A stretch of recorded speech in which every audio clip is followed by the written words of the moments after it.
Hey, yo, what's up, guys? What's good, everybody? What's good? What's good? What's going on? Hope you guys hear me loud and clear. We are back live. It's been a minute. It's been a minute. What's up with everybody in the chat? Philly Trees, Maker, Star Fox, J Men. What's good, everybody, man? Good. It's good. Good to be back on here. All right, we got Javon Ennis, Stanionis. What's up, Luther? What's good? Ayo, what's happening with you? How you doing? What's happening, everybody? All right. So the fight card, well, at least the main fight card started already. You got gifts off against Ocampo. So I'll start covering it a little bit. Just wanted to start and chat with you guys. Ooh, looks like we're about to get a knockout in the first round. Looks like we're about to get a knockout. DSL caught him with a left hook. Has him. Oh, caught him with another one.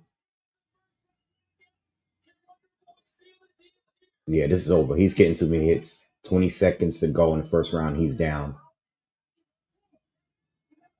I don't know if he's getting up. He doesn't look like he wants to get up. Oh, all right, he's up. Let's see if he survives. 10 seconds to go. Looks like he might survive this round.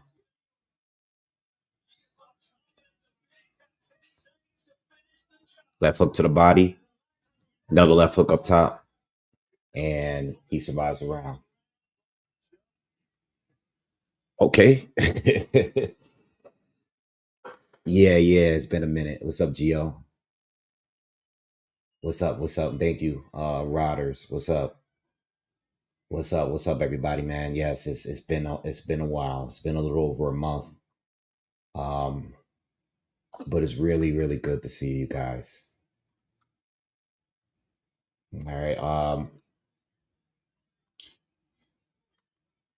Pretty good card. I'm looking forward to the obviously the main event is a great fight as well as a great matchup, but I'm also really looking forward to the Raymond Ford Thomas Batiste fight. I'm looking forward to that fight. That should be a good fight. Thomas Batiste is very durable. Ray Ford, he's become like a super dog like lately. You know what I mean? Like his most recent fights, he takes a lot of punishment, a lot more punishment, but he's been giving us some good action fights lately. So I'm looking forward to that fight. That's going to be a good co-main event. Uh, yeah, I know. What's up? What's up? Solid. What's good? Yeah, I know. He's the man. In fact, he was the mandatory before this fight. Um, so he did the right thing and took the side. Stepped aside to let these two fight and have their unification. But I'm sure he's probably going to get the winner of this fight between Stanionis and Ennis.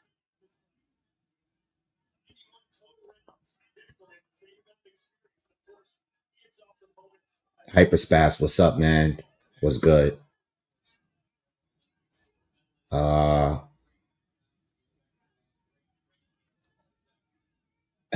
yeah, almost had a classic rave reaction. All right, so Giasov's just pretty much stalking him at this point, but he's still fighting cautious. He's not fighting him reckless. He's just looking. He's looking for the stoppage, but he's not being reckless. Ooh, good uppercut. Uppercut. Ocampo's just it's much smaller, much slower too.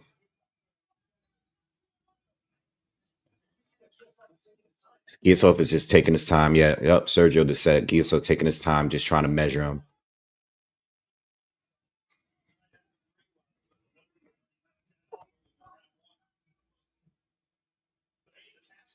Good jab, Giasov. Good jab. A minute left in the second.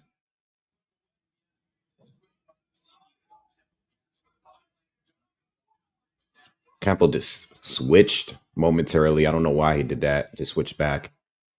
He's taking some heavy shots now. Giasov starting to pick it up now. Yup, uppercut. Almost caught him there.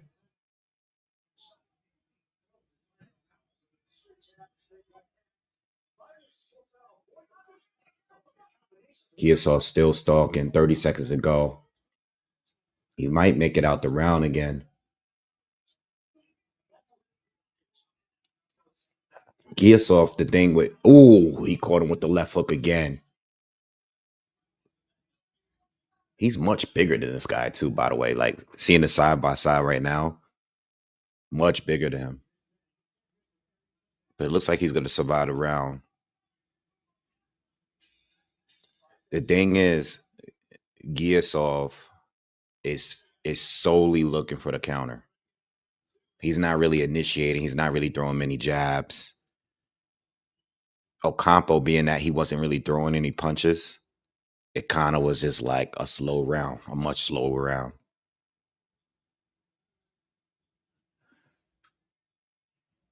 Yeah, he's much bigger than this guy. I mean, this looks like a welterweight fighting a lightweight right now.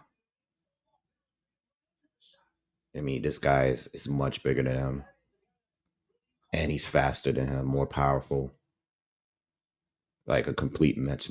But I mean, from what I see, and if he is to fight, Jerron Ennis or Stanionis, I mean, he's definitely a pretty solid counter puncher. You know, he does have a pretty big left hook, but I'm also looking at the opponent, the level of opposition here. I mean, if Boots or a Stanionis were to fight this guy too, they would blitz him and probably destroy him as well. Good overhand right landed by Ocampo.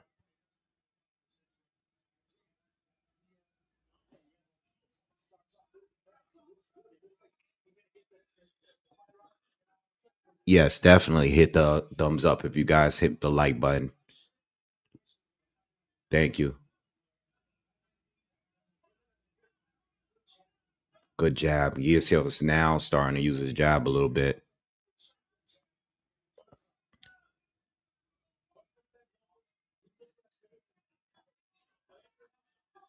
Yeah, he's starting to use his jab a little bit more this third round.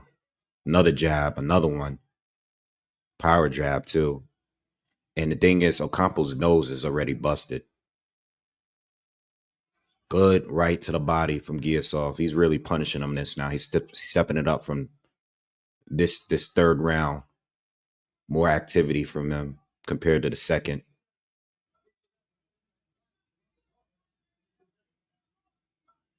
Ocampo got nothing from him, man. I mean, he's just a sitting duck at this point. We need to get some combinations from Giasov, though. Where's the combinations? He's looking for one big shot, one big counter. Want to see some combinations from him.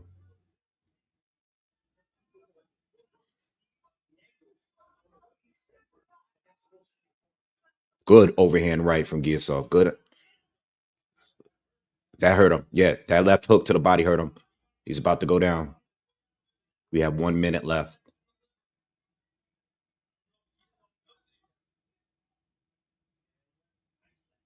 Again, Giasov stepped off the gas or again.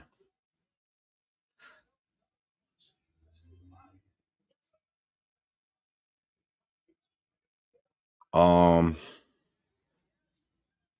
it's just these dry periods where I'm just like waiting to see what he's gonna do. I mean, he's not throwing enough punches again. Think he wants to land this left hook. It's just like waiting for the perfect shot.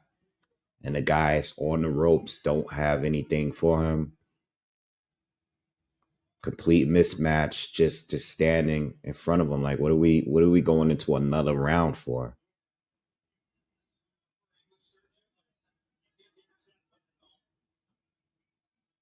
Uh, all right, another round in the books. Yeah, I don't know, guys. I don't know why we're going into another round. I think he did more than enough there to prove that he can stop this guy.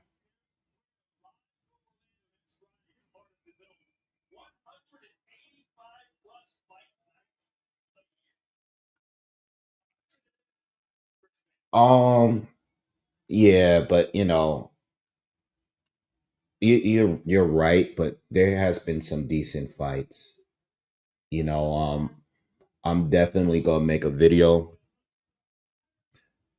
I do, even though it's been a couple weeks now, I do want to talk about the Tevin Farmer fight with Zepeda. But I'm gonna make a video about that and Shakur and all of this stuff.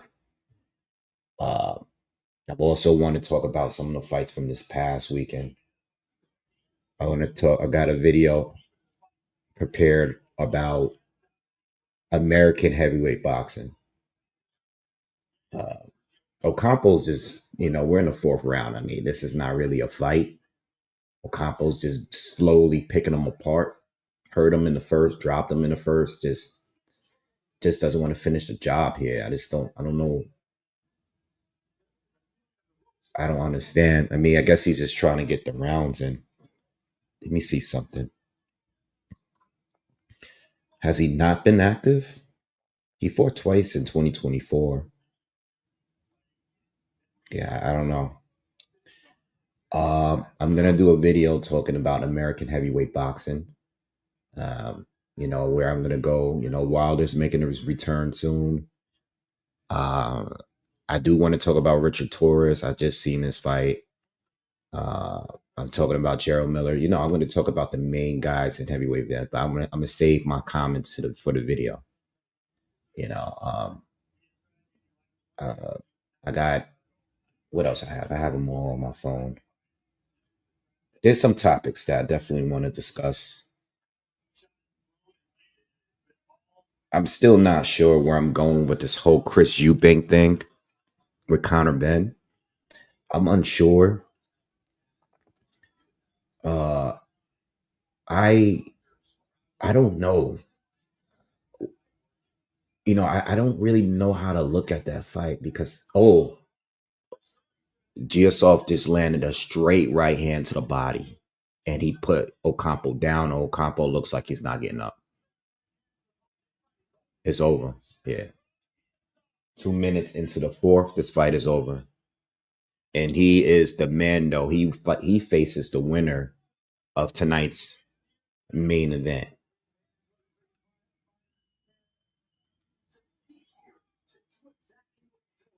Um,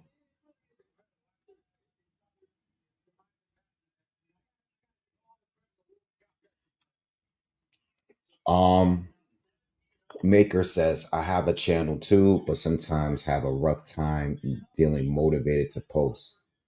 How do you stay inspired? Um, I'm not gonna lie, like I what inspires me is you guys. I know that sounds cheesy because everybody say that. Anybody that has like a following say that, but I'm inspired by the comments you guys leave and the support because it does feel like one thing about having a channel, it does feel like work sometimes. That's why certain lives I don't go live certain weeks because sometimes I just want to enjoy the fight instead of working. You know what I mean? Like sometimes I just want to just chill, have like a drink and have some, snacks and just chill and watch the fight. You know what I mean? Uh, so like I be wanting to go live for the pro box fights or some of the smaller cards, which I do too, but I just like sometimes I just want to chill and watch it without feeling like it feels like work sometimes. But I also have a fun time when I do get on here with you guys. I do have a fun time because I love the comments you guys leave. Like I get crazy, crazy support. Like when I read the comments on my videos, I get like, I get some hate comments too. Like I get some criticism, but the support you guys give me is crazy. You know what I mean? Like I get a lot of support. I know like there's channels that are bigger channels than mine. But when I look at the comments sometime, I'll be like, like I'll be like, I like my following, you know, especially like the clickbait content creators, the guys that just make content and they'll just talk about fake news or whatever. Like I don't want that following. It's not like it's just like a fanboy following. Like I don't feel like I have a fanboy following and I have a following on all different people from all different places, you know what I mean? Um so what keeps me motivated really is just the following. I love boxing obviously, but to be honest, and I've been thinking about this for years, yo. I've been itching to make content on other topics too, though. It's just my time management, though. I be wanting to talk. There's so much stuff that I'm like into outside of boxing that I'd be like, damn, yo, if I had this channel, I want to talk about this TV show or this movie or this, I watch you guys, some of you guys know I'm really into F1 now. Like I'm into Formula One just as much as boxing now. Like even more than like I still watch basketball, but I absolutely love F1. Like I'm becoming a like big fan of F1. I watch the qualifications every week, the Grand Prix every weekend. Um, like I don't miss a race at all. Like I watch everything F1. I'm just don't. I'm still a newer fan of F1 though, so I'm still learning. I don't have like the knowledge of the sport like I do with boxing, but I'm getting there with the F1 stuff. Like I'm getting more involved with it, like as far as watching it and stuff like that. Uh, so I would like to, I would love to start making other content on different things that I'm into, but it's just I don't. It's time management. You know what I mean? What's up, nerd? Yeah, absolutely. I'm looking forward to that movie. I can't wait to see it. Um, I can't wait to see it. I mean, the trailers look great. I just hope it's a good story. You know what I mean? I'm sure the races are going to be good. I love racing films overall. Uh, but yeah. Um, AMG says, what does Giasov, what, what does he looks like against Stanionis and Boots? I think he's good. Uh, but I don't see him beating either one. I think the one thing that stands out is his counterpunching. So being that both Stanionis and Boots would be more aggressive than this guy Ocampo, it would definitely give Giasov some opportunities to counter and stuff. Like he had a really good left hook. Um, he has a good uppercut. He was getting in timing on the uppercut as Ocampo would overextend sometime and lean forward. I saw that, but he looks pretty small. He's standing right next to Butayev right now, and we know that Stanionis beat Butayev. Butayev looked like bigger than him, so we know that Stanionis is a pretty solid welterweight as far as size. We know Boots is a huge welterweight. Uh, I don't see anything special, at least not in this fight. You beating him up on this little guy here um, really doesn't do it for me. But we'll see, we'll see. But it's nothing I see here that stood out when it comes to Boots and Stanionis. You know, Smooth Will, what's up with you, man? Says peace, Boxingwave, man. If you only knew, man, if you only knew how many so-called boxer channels be on some real bullshit, it's despicable. Your channel is one of the only few. I, I said this the last couple of months, I don't watch many boxing channels anymore, bro. I really don't.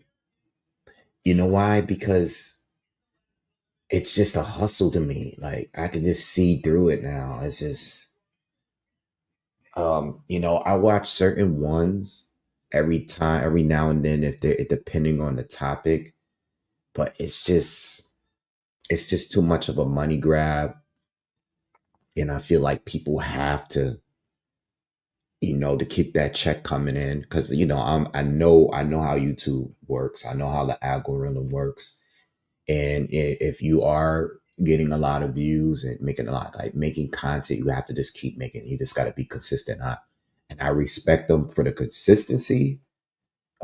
But sometimes you can tell it's a slow news day, and they'll just throw anything out there, even if it's like fake. You know what I mean? Or if it's just it's fake. So I don't watch many channels. I only watch them from time to time. Again, like I said, I spend a lot of time, again, big into cars. I watch a lot of car channels. Uh, I'm big. I really started getting back into anime. Like I started watching, like I think I watched the whole solo leveling uh anime the last few weeks. I had time to sit down and started catching up on shows. And it's so many good anime shows right now. Been watching those. I watch a lot of, and I watch a lot of TV shows. A lot of TV series I'm watching too. So but boxing channels, it's not too many good ones. Too many good ones anymore. There's a few big channels. Um, but as far as content, I don't know. The thing is too. I think the another reason why I don't listen to too many channels is because I don't want to get influenced by people's views too much. Like I like having my own views. Like uh I think certain channels is going to give a pretty fair assessment to certain topics, but sometimes it's more about like if you like Turkey or if you like PBC or if you already know what angle people are going to come with. You know, I think that's another reason why I don't follow a lot of channels. Is just that there's not many breakdown channels. So there's a lot of channels that just mainly stick to the news. And I think that if you heard them long enough, you kind of already know how they feel on certain topics. You know, it's not too many fresh opinions out there. I kind of look at everything from a case by case basis. Like even if I like really support a fighter, I'm not going to support every single thing they do. Or same thing with promoters. You know what I mean? Or just platforms in general. Yeah, the Gran Turismo movie was a really good. I really enjoyed that movie. I did. That was a good movie. Um, I think Ford versus Ferrari was a really like that's a really really good movie. That's one of my favorite racing movies. And what's the other one with Hunting? Uh, what's what's the older movie that came out? I can't remember. James Hunt against I forgot the guy's name. Bugging. You guys probably know what I'm talking about. The guy that plays Thor.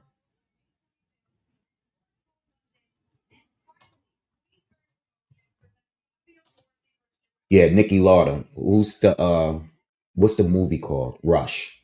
That's a good movie. That's probably my favorite one. I think that and Ford versus Ferrari are like my two favorite ones. Yeah.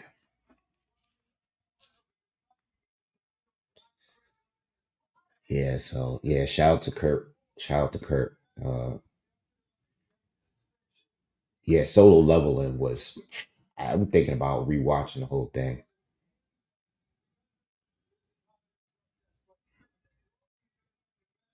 Yeah. So I'm gonna do a video. We on break right now, so I'm gonna do a video talking about this whole. Let's see. I have a video for Bivol, Benavides, and that fight, not happening. And then I also have a video. I have a video when I'm going to discuss Crawford and his Hall of Fame stuff. That's going to be a little bit of a longer video. Okay.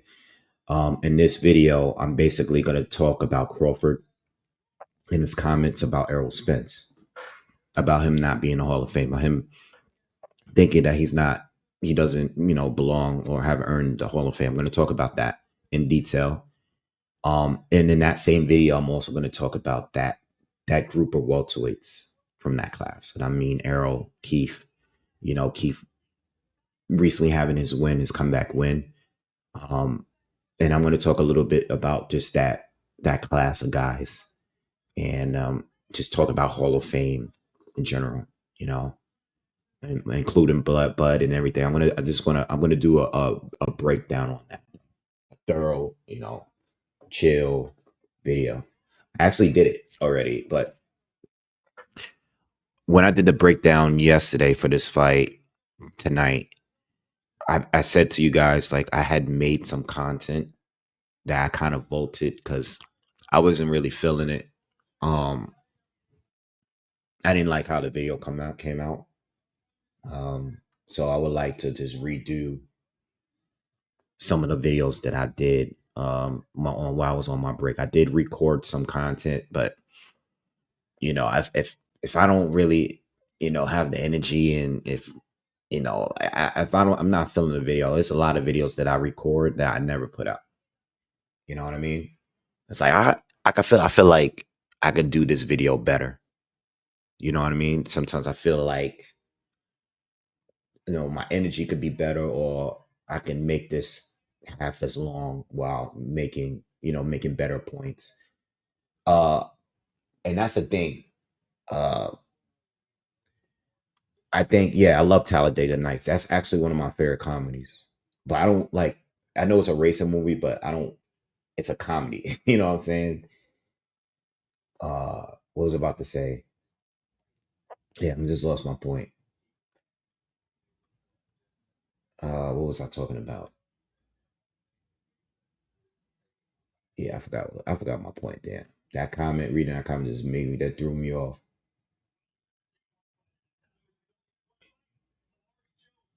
But yeah, I think just if I make certain videos and I'm not feeling it, I won't even put it out. I'll either just redo it or just skip it if it's not like a big topic. Oh, I was gonna say, like, being that, like, I kind of just I talk about it all in one shot. Sometimes, like, I forget certain points that I want to make up. Like, I don't have everything listed because I just want to just throw my thoughts out there, you know. And even if I'm a little long-winded or whatever, sometimes I make certain videos and I forget to bring up key points, and I'm like, damn, I didn't even bring up that point. And then people in the comments be bringing up points that I wanted to bring up and wanted to make in the video. You know what I'm saying? Yeah. Like, I know I'm not big with the editing and stuff, like, because it just takes more time. I think there's some channels out there that got phenomenal editing, but I kind of just just be quality all the time, you know?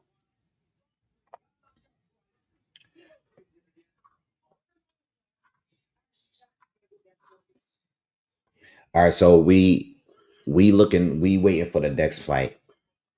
It's gonna be Amari Jones against William Jackson. I'm not familiar. I mean, Amari Jones, I've seen him fight. He just had his pro debut. I seen it. I seen it. I thought it was recently too. Oh yeah, it was. It was last month. He looks good. He's a big guy at he was okay, he was on the Austin Williams Patrice Volney fight card. Yeah.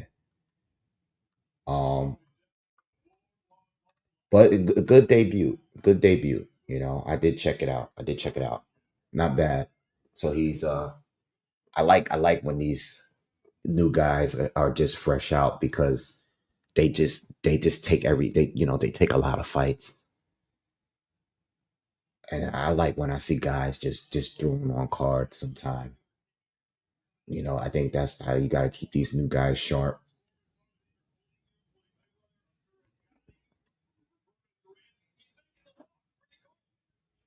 Yeah. Oh, I didn't even talk about that.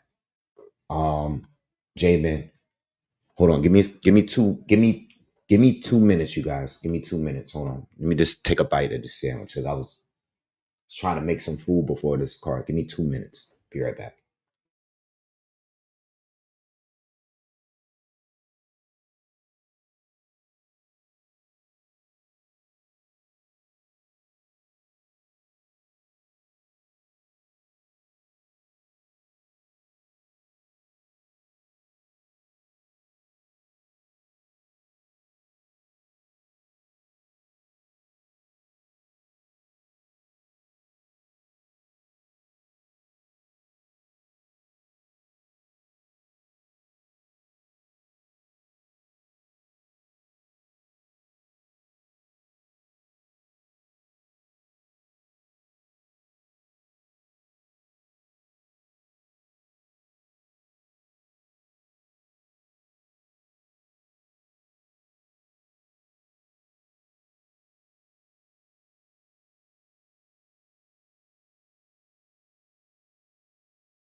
I'm back. Put some food food in my stomach real quick.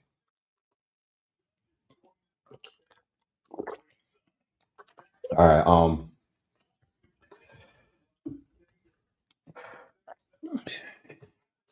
Smooth Will says boxing wave. You should do more entertainment, movies, TV, music, etc. All into all of them. I have no problem with you mixing it up. If it is what you want to do, I'm good. Yeah, I definitely kind of do. It's like I'm so into so much stuff, that I like I'm into, and I just be like, yo, I should make a video on this. You know what I mean? But it's just pretty much time. I'm always like, I gotta prepare. I gotta prepare for the next fight. I gotta start doing this film study. What fight I had recently that took like a lot of time to do film study on because I kept switching. Maybe I kept changing my view and my opinion on the fight, and it just took me mad time like to figure out where I was going with the breakdown. What fight that was recent? Was it I think the whole it was the big card. think some of the fights on that Bivol Better BF trilogy thing, like the whole Joseph Parker, Martin Bacoli, that was a that week, bro. Dude, I did nothing but like go to work and just watch boxing all week. Oh, Zhile Zhang against Ajit Kabayel. That fight, um, the Dubois and Joseph Parker fight, the Virgil Ortiz Israel Madrimov fight, like I that week was insane. Those couple of weeks was insane. Because I think like right before that you had Catterall, Barbosa, you had Keyshawn Barinchik. I'm looking it up now. That month was just I had no time to do anything else. Everything was all boxing. Like I couldn't like every single day. I wasn't watching anything. I wasn't listening to no music. Like I was just straight like all in on the breakdowns and stuff. All right, but Amari Jones Jackson fight just started. Okay, I'm expecting Amari to do his thing at this level, at this stage. Not really familiar with his opponent, but I'm expecting the prospect to do his thing. He's already getting him to bite on some feints, and Jackson is fighting a little nervous. You can already see the difference in talent there. And Amari's very tall.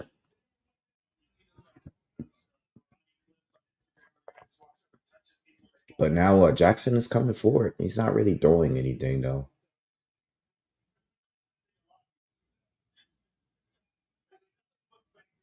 Good body shot. And Jones got him down. Jackson's down. Caught him with a quick combo to the body and he went down. It's funny because he didn't even look like he really sat down on it. Like he like drew it on the move and this guy went down. Jackson was coming straight forward. Yeah, I mean, easy work, easy work, easy work. Two quick knockdowns. I think they said the main event, the walkout, the ring walks are going to be like 10:30 p.m. Eastern. It's already 9 now. Um, the next fight is the Ray Ford fight. So they're probably going to try to space this out. So the last fight was quick, and now this fight was quick. The next fight, yeah, that let's see it. They're showing the slow motion. Good feint. Caught him with a left. Nah, nah, nah. He took a dive. He took a dive, bro. That, yeah. I, he barely touched him with that. Yo, did you guys see that? Did you guys see the replay? Oh, he didn't even land flush.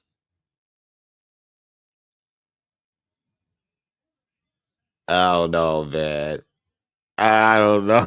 Let me see. Hold on. Maybe from this angle I can see it better.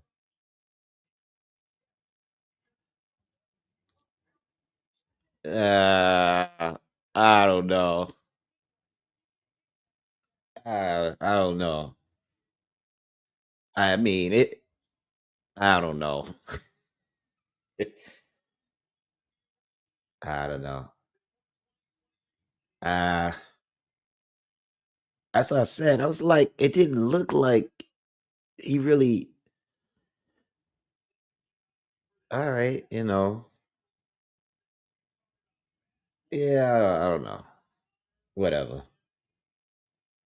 Yeah, Philly say he quit.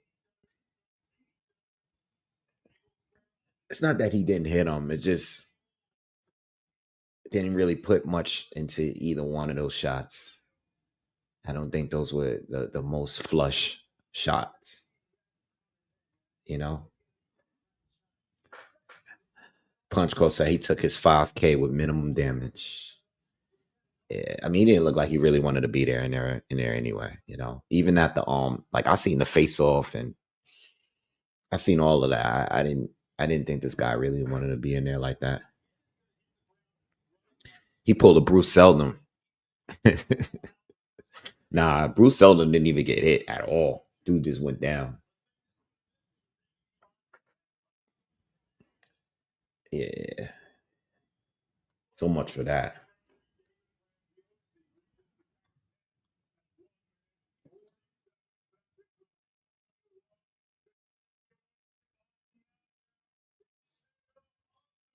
Yeah, what a waste of. I mean, I know these guys are gonna do their thing on this stage, on this level, fighting journeyman and all that. But I mean, damn, like, dude didn't even look like. Yo, you know what? Speaking on that, this kid, what's his name? What's the young kid? What's the young boy from Jersey? Um, what's this kid on over there on top rank? Um, he just fought last week, top rank, young kid, young boy from lightweight. Just got a brain fart. What's the young boy? Muslim. What's his name?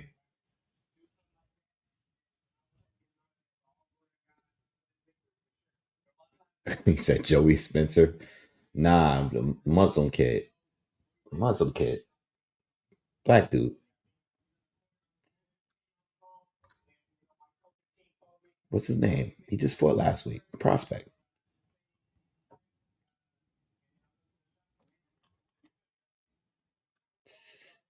Uh Jesus Christ. You guys gotta make me look him up.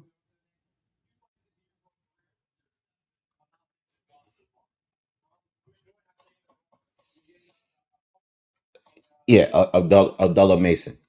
Thank you. Jesus Christ, man. I like the opponents they give him. Even that fight last week. I like the opponents they give him. You know what I mean? Like he's slowly getting into the contender level. But as a prospect, I like the fighters they give him. You know what I mean? I think they match him up good. Even that guy last week, little rusty. He hasn't been in the ring for a little bit. But I saw the fight, and I thought like the dude was a decent opponent, especially the guy that he fought a couple fights ago when the guy dropped him. I like that fight. That was a good fight. That opponent was good. I think they match him up really, really good. And I can see him improving. I like what Shakur Stevenson said to him after the fight. Because I think about that. I say that all the time. I don't know how these fighters, I like when they assess their opponent in the first round. I like that. Like, especially for the real, slick or skilled, more technical boxers. I think it's very important.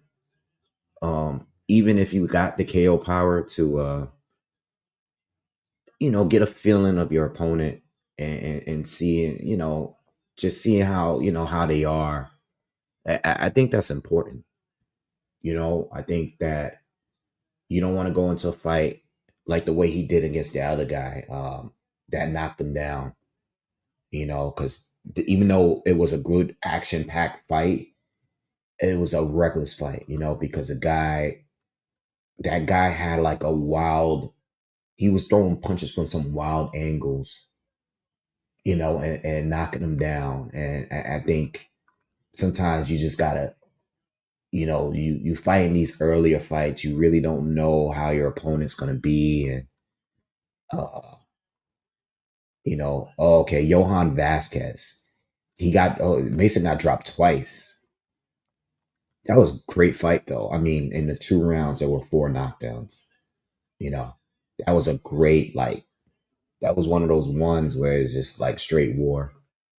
But I like when a fighter just kind of gives the first round or two, maybe just to see what their opponent does.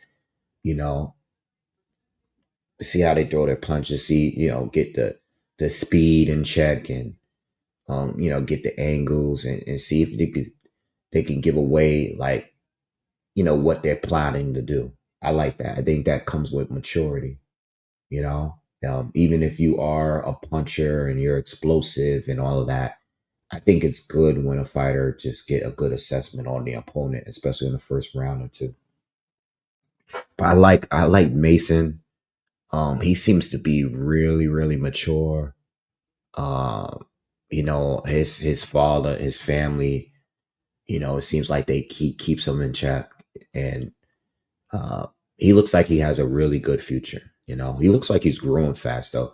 I don't know if he's going to be sticking around at 135 for too long, but I see him, you know, finishing his career. Like if he has a good career and if he can become a champion level fighter, I could see him easily being at 154, down the line. You know what I mean? Um, he just made 21. I believe that night last week was his 21st birthday. Yeah. But I could see him being like a, 47, 54 pounder, like down the line, because he look like he's growing pretty fast. Um, I seen Bruce Carrington fight, and I'm really rooting for Bruce. And I like that he's calling everybody out. I think that's cool. I think he's doing the right thing. Um, I'm not sold on him at the highest level yet. I'm not. When I watch him fight, I'm not sure how he's gonna look against the champions. You know, uh, I don't know. I don't know if he beats Espinoza. I don't know. I don't think he beats Stephen Fulton. I don't think so. And I've been consistent with that. There's no fight to me that I think, being that they probably styles wise they're the most similar. I think Fulton defense is on a different level than his. Um, and I think Carrington is powerful. Like he might have a bigger punch, but he hasn't proven it at a top level. I don't. I think I don't even know if he actually won that fight he had recently. I think he fought a guy from Africa, maybe like 2 fights ago, and I think that's a fight that he might have lost a decision if it. I think if he wasn't, the name and the prospect and the future star. I'm not sold on him yet. You know, Nick Ball is a weird one because it's like Nick Ball, if he is to fight someone that can actually neutralize him, I think he can just definitely be neutralized. But I mean, he's such a wild fighter. It really depends on this. It's really hard to call with Nick Ball. You know, to me right now, I think the weakest champion is Angelo Leo. Um, and that's not out of disrespect. I'm just thinking like if I'm ranking the 4 champions, I would think Leo would be the most beatable out the 4. Um, but I'm not completely sold on Bruce yet. Like I'm rooting for him. I want him to win, but I haven't seen a fight yet where it made me feel like he's definitely, definitely that dude. I kind of want to see him get tested before I can give like a full, like before I'm sold, you know.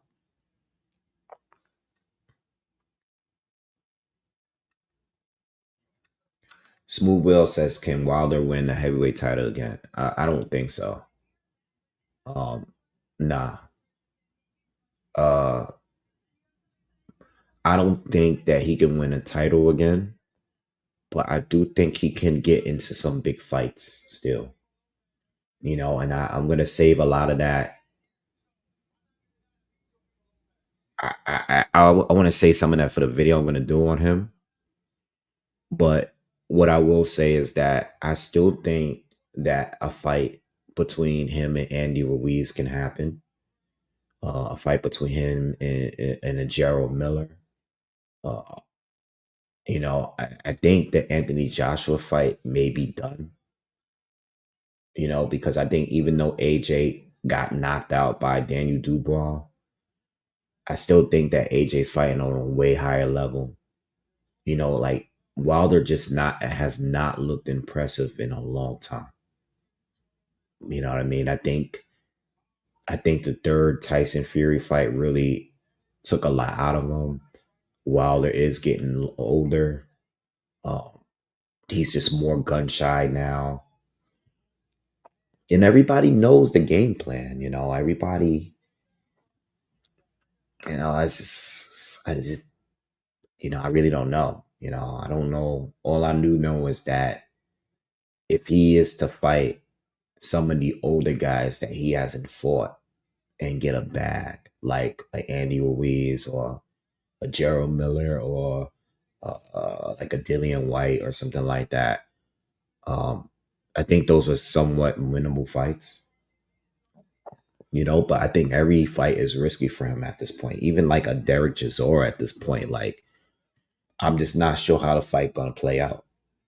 Because as he's aging, he's not improving.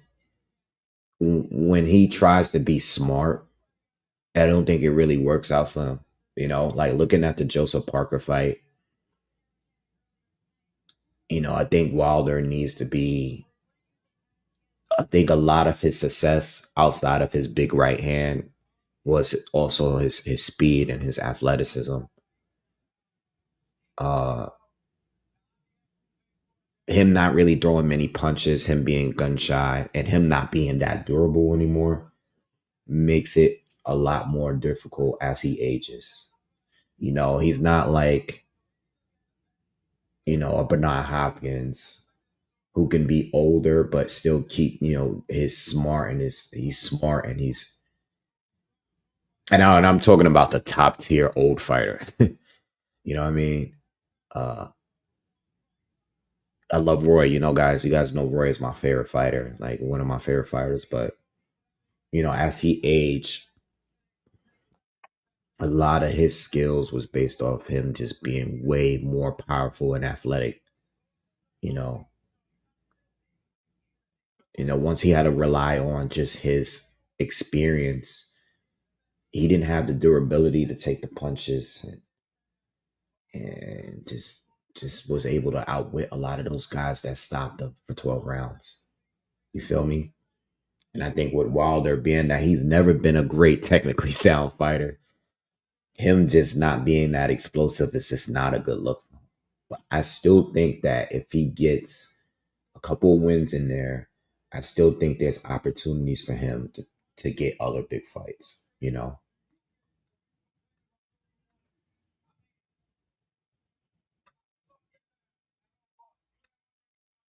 Focus, what's up, man? You said, yo, wave, what up, bro? I'm here now. It's lit. It's only Philly niggas in here. Stanionis is a dead man. Yo, that's funny. Uh, I thought about taking a ride out there, but I wanted to go live, man. It's like I want to go to the fights, but I always want to go live too. But I thought about it. But I had just went to see Boots last year, so I can't really, I can't really complain. Can't really complain. I actually been to off topic. I went to a lot of comedy shows this year. I went to the Cat Williams show in the Barclays a few weeks ago. Show was cool. Um, not crazy about Cat Williams stand up anymore though. Like I was more of I like him early in his career. I don't think he's been that funny on the stand up, but I do love his interviews because I love what he have to say. I like some people I just like listening to in their interviews. I think he's more entertainment in his interviews, but I think his stand up it's more like just dissing people. And I thought he was all right. Uh, I went to Dave Chappelle's show with my dad earlier this year, and I went to Kevin Hart's show. So basically, I think in March, I went to see Cat Williams. February, I went to see Kevin Hart, who was actually very funny, way funnier than the Netflix specials and stuff. Kevin Hart was very, very funny on the live that I went to see when I went to see him live. Very wasn't doing a whole bunch of family jokes. You know, I know a lot of people complain about that. They're tired of him doing the same kind of jokes, talking about his family, his kids, his wife. He actually had some great material. That's another thing I'm into. I've probably seen I've probably been like at least over 100 comedy shows. I've seen a lot of people do stand up. I'm big into the stand up game. Uh, but Dave Chappelle's always good to me. So I haven't been to any boxing events lately, but I've been going to a lot of stand ups, and I've already been to 3 in 2025. I think Dave is the most consistent for me right now. Um, but Kevin Hart had a really good show, very good show. The Cat Williams one was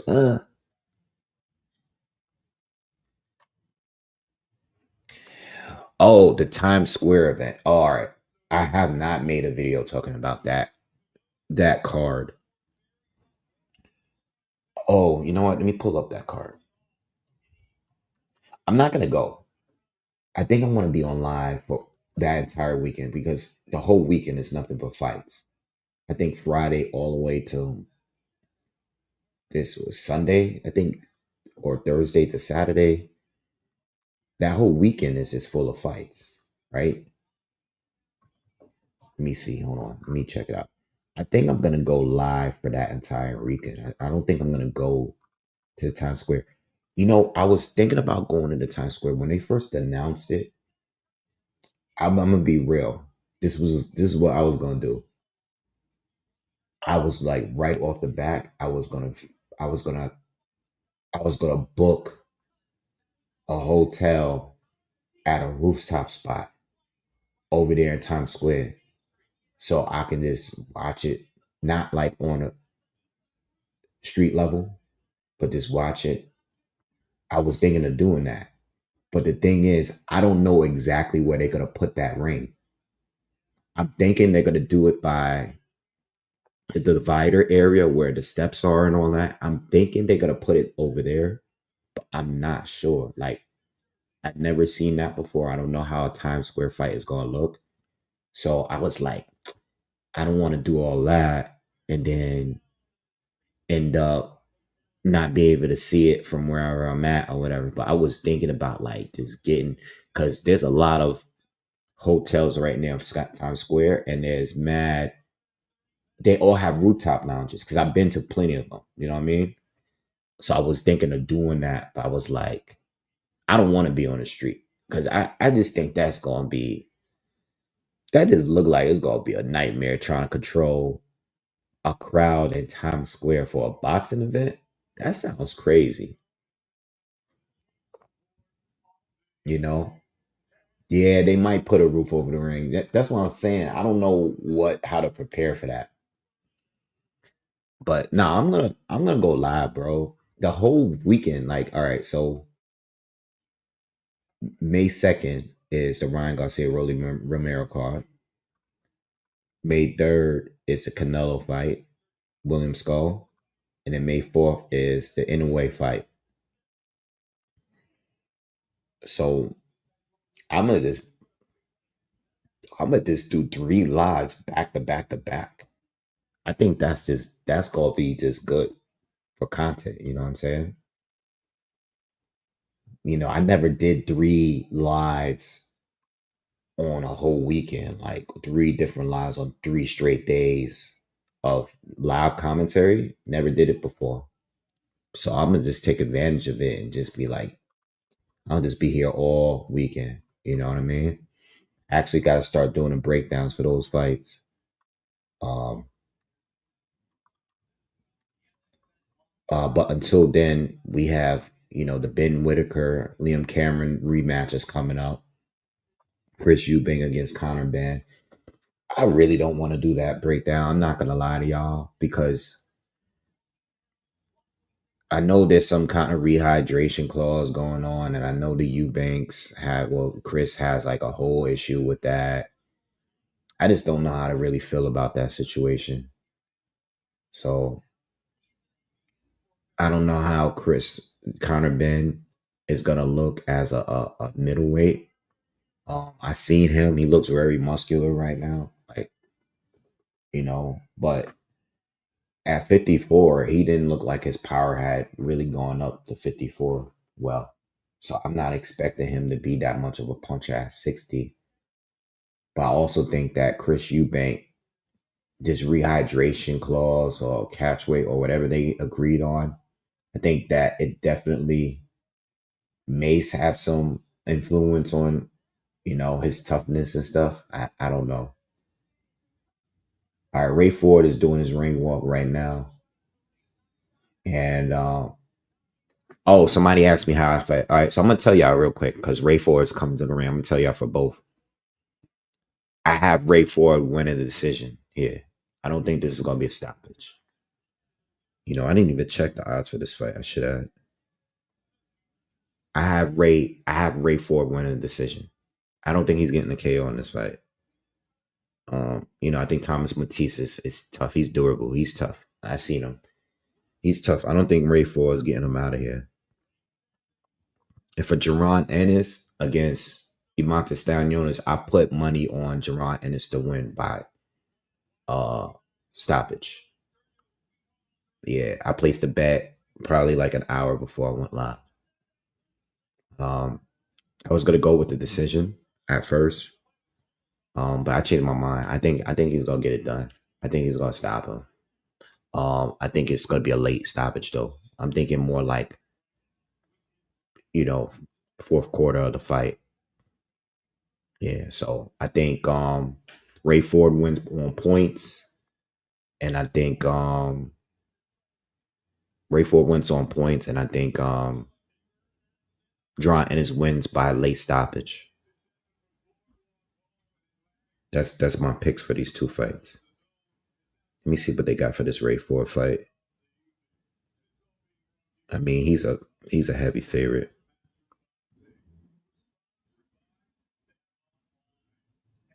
Yeah, I got him winning on points, but I'm not. I don't think I'm putting any money on it. Yeah, ain't enough money in there. What's up, E class? What's good? Card's going kind of quick though. I mean, this is the co-main event, so it's good to get back on here. But it's good that I'm getting back on here on not like a super long card. Just wanted to just kind of dust off the rust of just. Making content.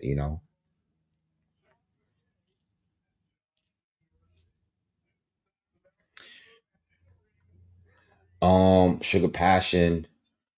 Yo, the thing about the Jai Opetaia fight with Zerto, it's crazy to me that it's becoming so difficult to make because it's like I think Jai is probably gonna end up being a favorite to win. I don't I don't even think like it's a clear win for him. You know what I mean? Like I do think Zerto's a good boxer, you know, like and he's pretty durable too. Like I could see Zerto like countering him and catching him with some good shots. Like I still think that even though Jai is a beast, I still think that Zerto outside of Breedis would be his best opponent. So I don't know why Zerto and Golden Boy is making everything a problem with trying to make this fight. Like I think it's definitely worth the risk. Like I don't know what's up with them. Yeah, Badu Jack is gonna be fighting uh Noir McKellian. And that's going to be on the undercard of one of those fights that weekend. Is it Canelo? I think he's going to fight on the Canelo Skull undercard. Oh, I'm gonna wait till the fight ends, but I might as well start talking about it now. The Times Square card, I think, for first of all, the Barbosa Teofimo Lopez fight is by far the best fight on that card. By far. Like, that's the only like real fight, like legitimate fight to me. Like, that's a good fight. Cause Barbosa got mad. Like, I've been sleeping on him too. Like, Barbosa has been putting in work, bro. But we'll talk more about it after this fight is over. All right, round one, we got the southpaw forward against the righty Matisse. All right, and these guys know each other well. You can see the size difference between the two. I'm expecting Ford to win on points, but it's a good scrap. But you can see the size difference, right? You definitely see Matisse definitely put on the extra weight. Oh, Ford hurt him already. Ford hurt him with a right hand, and Matisse is holding. He caught him with a jab and a right hand and hurt Matisse, bro. Already. Okay, maybe I was wrong on the points decision. Matisse got to wake up. Ford is dominating this round so far. Very quick. Haven't seen anything from Matisse yet. Nothing. All right. It's crazy that I was just talking about the size difference between the two. But Ford again caught him with another swivel jab that hurt him. Same punch.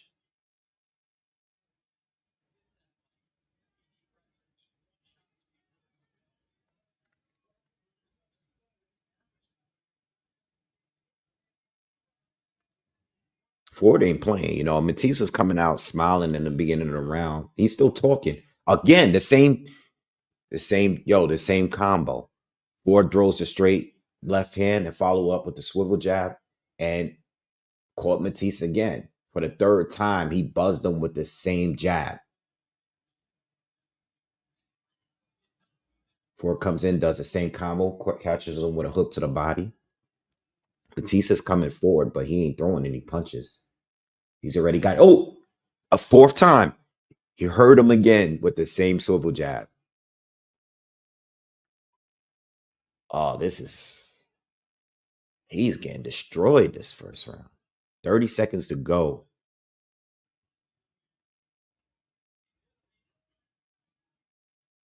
Yo, Punch Cole, I was just saying, like, yo, Ford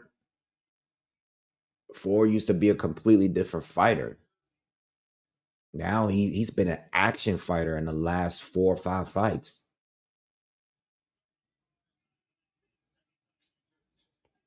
First round coming to a close. Matisse is like Matisse doesn't even look confident.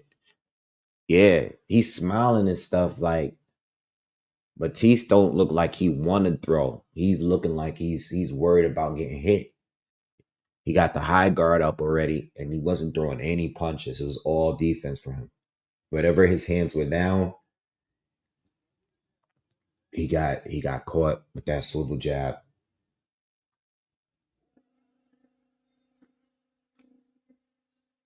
It's the first round. He already had him hurt. He didn't drop him, but he had him hurt a few times. I wasn't expecting Ford to come out. He caught him with the left hand first, and then the swivel jab to following up 4 times. I counted 4 times in that round where he caught him with the same shot, same combination. Big round one for Raymond Ford. That's how you start out fast. Sorry, Matisse is coming in very aggressive now. This is the second round. Let's see if we got Ford that's in control with that lead hand. A lot of feigning with him. And he's getting Matisse to bite off the feints. But the fight's in the center of the ring at the moment. Ford steps in with a left, straight left to the body. And follows it up with the left and swivel jab again, which was blocked this time by Matisse. But Matisse is keeping his hands up now. Ford is just like looks like he's on a completely different level so far. This is a 10-round fight, by the way. 10-round. Still waiting to see Matisse land something. Combination to the body from Ford. Matisse has just been all defensive so far. Matisse is trying again. I'm not sure what the game plans here because he's not really throwing any jabs. Like he's trying to get closer, but he's just Ford is just keeping the distance, throwing the combinations, just outclassing him.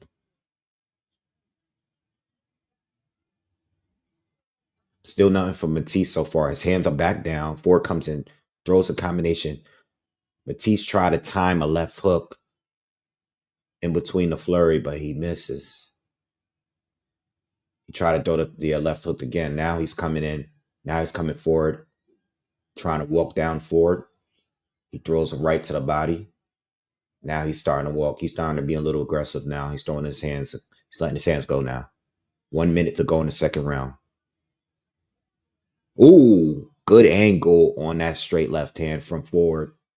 Oh, and Matisse picks him up. Oh, good straight right hand from Matisse. He's pounding his checks. He looks like he's ready to go. He's talking to Ford, coming forward. It's starting to turn into a fight now. In the second half of the second round, Matisse is actually connected. Straight left to the body lands for Ford. Matisse connects with a straight right to the body. Ford again with the combination backs up Matisse.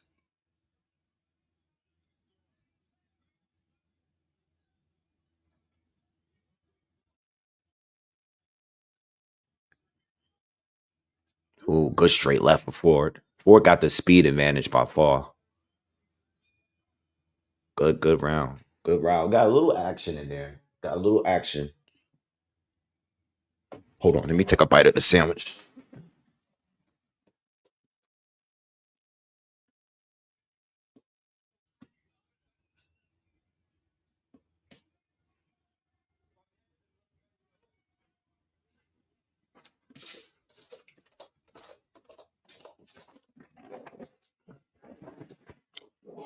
I'm so hungry.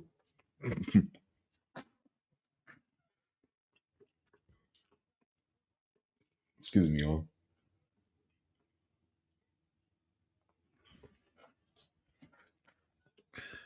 So I got Ford up 2 rounds to 1.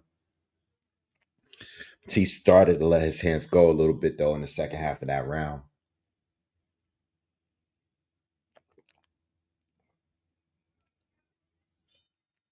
And Matisse already has swelling above that left eye. That's from all those jabs he caught. So he got some swelling there. I mean, it doesn't look like it's covering. It's just getting there though. For 2 rounds, it's a lot of swelling, but it's not gonna close his eye. At least not at this point. So we're in the third. Matisse is coming forward, but not throwing much yet. Ford is he's too fast for him. And he has that foot control too. Like he's keeping that left. Every time he throws, that lead foot is always on the outside. And he's stepping around some of Matisse's counters, Ford just looks way better. Let's see if he could get the stoppage though. Ford is a slick boxer, man. And still, like, if you guys are looking at the fight, there is a pretty, clear size difference between the two. We know that Matisse was already a little taller, but he looks like another swivel jab hurts Matisse, and he's forced to tie up. He just can't do anything with that shot. I mean, that's been his money shot all fight long for Ray Ford, and it hurts him every single time, but he has not put him down yet. Matisse is still talking, but Ford looks very relaxed. And to be honest, Ford hasn't really taken much damage at all in this fight. Ford is normally, his face just normally gets swollen pretty quickly, even though he's been durable. But he hasn't really taken much punishment at all in this fight so far. Matisse is still talking to him. I don't get it. 30 seconds to go, a little over 30 seconds to go. And Ford is just beating him the same way. Oh, caught him. Straight left hand. Even on the inside, like, Matisse ain't really getting it done.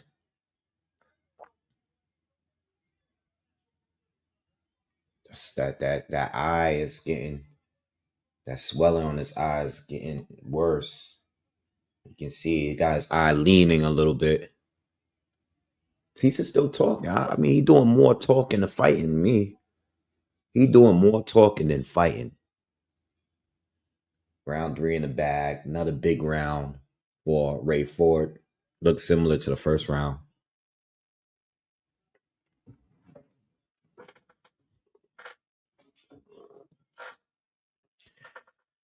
Show Boots coming into the arena.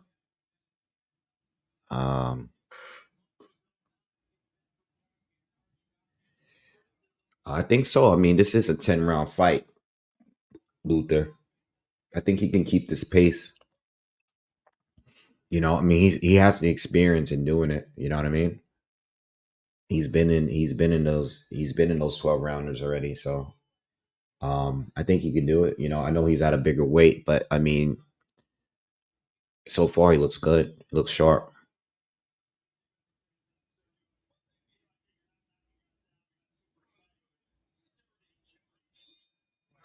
Yeah, smooth. Yeah, he always, his face swells up and pretty bad, but he's durable though. It's just his face is, he takes a few good punches and they start to swell up pretty early in a fight normally. Yeah, I think he's gonna be fine as far as pacing. Plus him being at 130, not having to cut down, I think he'll be fine. But we're in the 4th round. Matisse is, it's like he's trying to be aggressive, but he's also so cautious because of the shots. He knows Ford can hurt him. He's just coming straight forward with the high guard, and he's just outgunned. Again, the same shot again hurts Matisse, and he's forced to tie up again. It's the same combination. I mean, Ford is just literally doing the same combination. And the thing is, Matisse always goes straight back every single time. He doesn't really circle around. He always goes straight back. And this is why Ford, being that he has the speed and even the foot speed, he can just really get in range to land that swivel jab.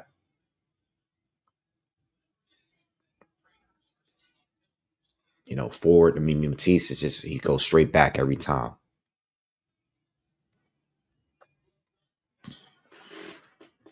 All right, we got just over a minute left in this 4th round. Nothing has changed. I knew Matisse was durable going into this fight, and he's been getting hurt here, but he hasn't been knocked down or anything. Every single time he gets caught with a good shot, he'll tie up.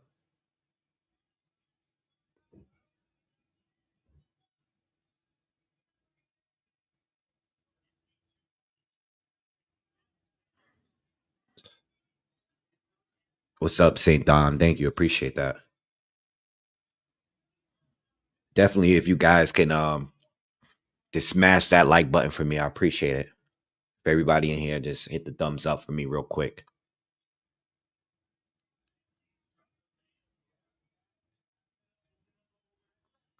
Tease doesn't have anything for Ford.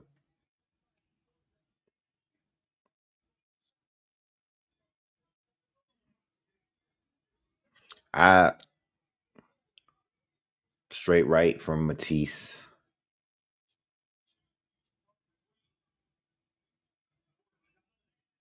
Ford ends the round with another combo.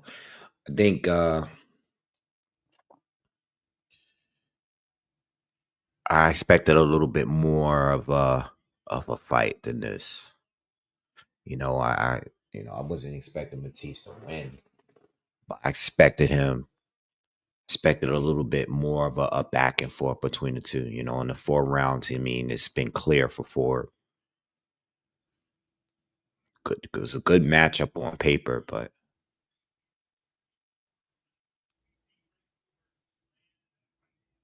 yeah, he's Ray Ford. Just that right hand is just on the money all night.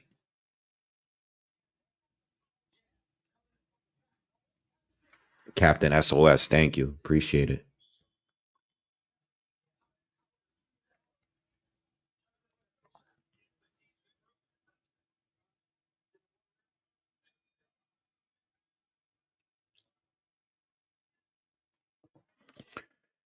All right, round 5. Again, this is a 10 rounder. Let's see if anything changes. I think Ray Ford is. I mean, he's in cruise control, but I mean, he's still just, he's still letting his hands go though. Now he's just picking them apart. Matisse got that high guard, and Ford is just picking them apart. Like he's hitting them everywhere. Ford looks good, man. He looks strong. The defense is on point. I seen that him and Bruce Carrington had a little exchange of words recently. That would have been a good fight at 26. Hopefully if Bruce move up at some point, they could fight.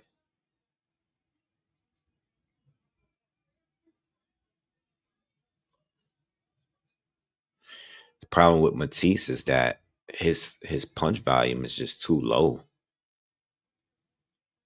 He's throwing his hands though a little bit in this round.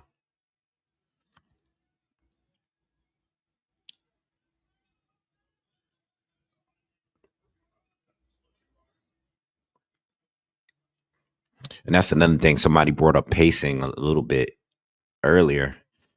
And I was like, Ford doesn't even really have to throw that much in order to win the rounds because Matisse is not really letting his hands go like that anyway.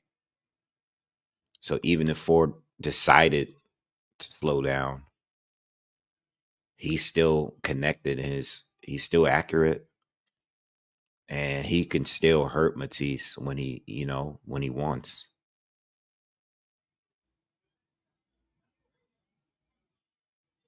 All right. Just a little bit less than a minute to go in the 5th.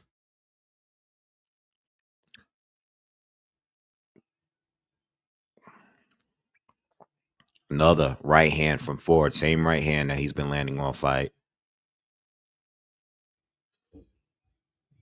Thank you, Young Hollywood. It's good to see you, bro. Hope all is well. Combination from Ford again.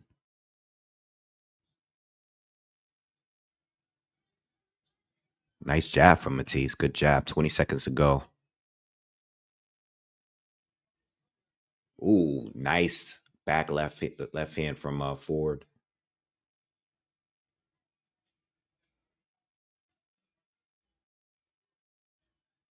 Matisse got to stop talking.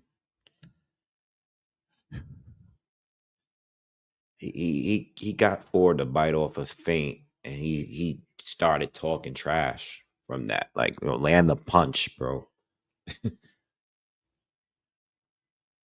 Thank you, Hunk Young.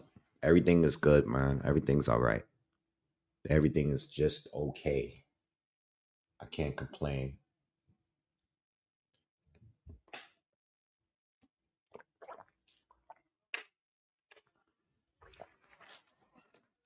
Yeah, Luther, that Pacquiao combo, that's exactly what knocked down Keith Thurman.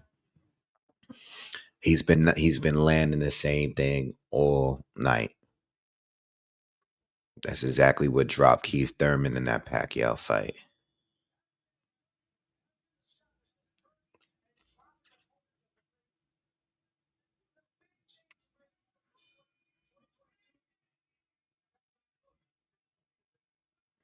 All right, round 6. It's been a sweep so far. It's good straight left to the body from Ford. Need more volume from Matisse. Less talking.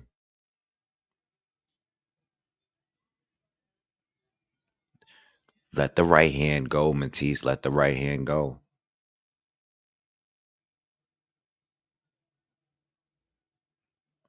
Where's the jab? Throw a jab. Do something.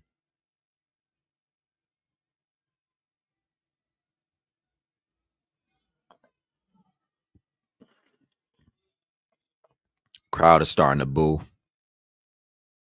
Ray looked like, he's just waiting for the counter now. Not much action from Ray this round so far, so the crowd is kind of getting out of the fight. Oh, head clash. I don't think no cuts.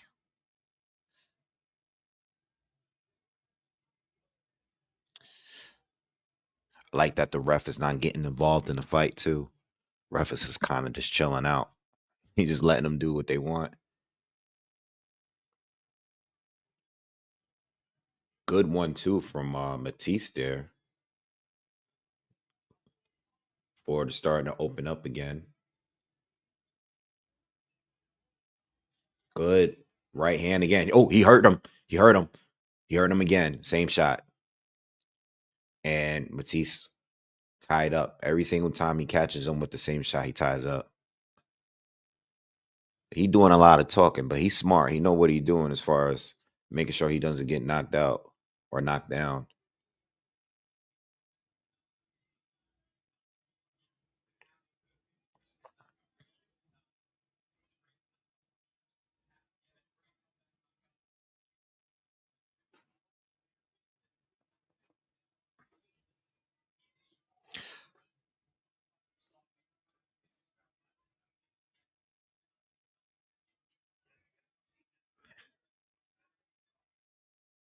I mean, I think the Times Square card is a great event. Um, I think it's a dope event. Just that it's in Times Square. I think it is dope. But uh, I think the fights have a lot of big names on it. But I think the only real competitive fight on that card to me is the Barbosa Teofimo Lopez fight. I think that's the best fight on that card. You know, I don't know why Rolly is just getting opportunities. I don't know what it is with that guy. you know, I mean, people say, I was gonna say this. I'll save that. I'll save that for the video I'm gonna do on the. Yeah, I'll save that. Rolly is just getting big fights just because of him being able to sell a fight, I guess. But him and Ryan didn't really have any back and forth like that. So I'm like, how long are we gonna just keep getting that excuse? Like Rolly is not good. He's not an elite fighter. He's not even a top tier fighter in by any means. Like this is a super tune up for Ryan Garcia. They're just using him to get knocked out. Rolly is just being used to get knocked out at this point. I think Devin Haney and Jose Ramirez is a solid fight. Being that Haney, even though, he didn't get knocked out by Ryan, he took a lot of punishment in that fight. So I think it's the proper comeback fight. Ramirez is past his prime. He had just lost to Barbosa, but he's fresh though. He just lost to Barbosa, and now he's fighting above 140, which he should have been doing a while ago. So I think that's not a bad fight at all. But Teofimo Lopez and Barbosa is a 50-50 fight, in my opinion, right now. The way Barbosa has been looking in his last two fights, 50-50. Mr. Flabbergasted, thank you very much. Appreciate you supporting the channel. All right. Appreciate all of you guys, by the way, for you coming back tonight. I'm expecting Boots to get a late stoppage, J-Man. That's what I put money on. I was between it's to me it's late stoppage or points decision. I think very late. I'm thinking like anywhere between in the championship rounds or points. Not that I'm sleeping on Stanionis, is that I think him being a stationary high guard type of fighter, I think that's just not a good. I don't think that's going to be a good look for him down the line. But I think I'm expecting Stanionis to start out fast. I think he's going to be using his jab very early, connected early with the jab. But I think Boots is going to make the proper adjustments and pick them apart and eventually get a TKO type of stoppage at some point.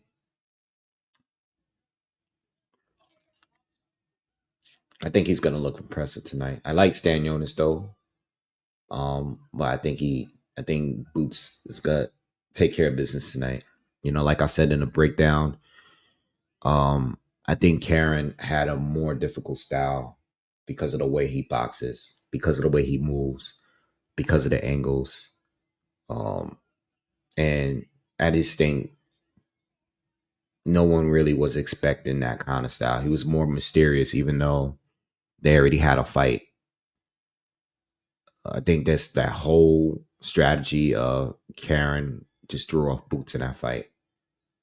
I don't think they were prepared for that fight.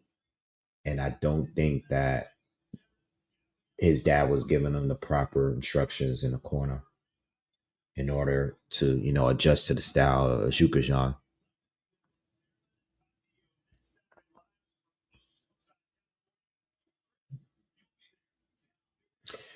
Well, I don't think Smooth will, he says Boots got to be impressive or his stock will plummet tonight. I don't think so. I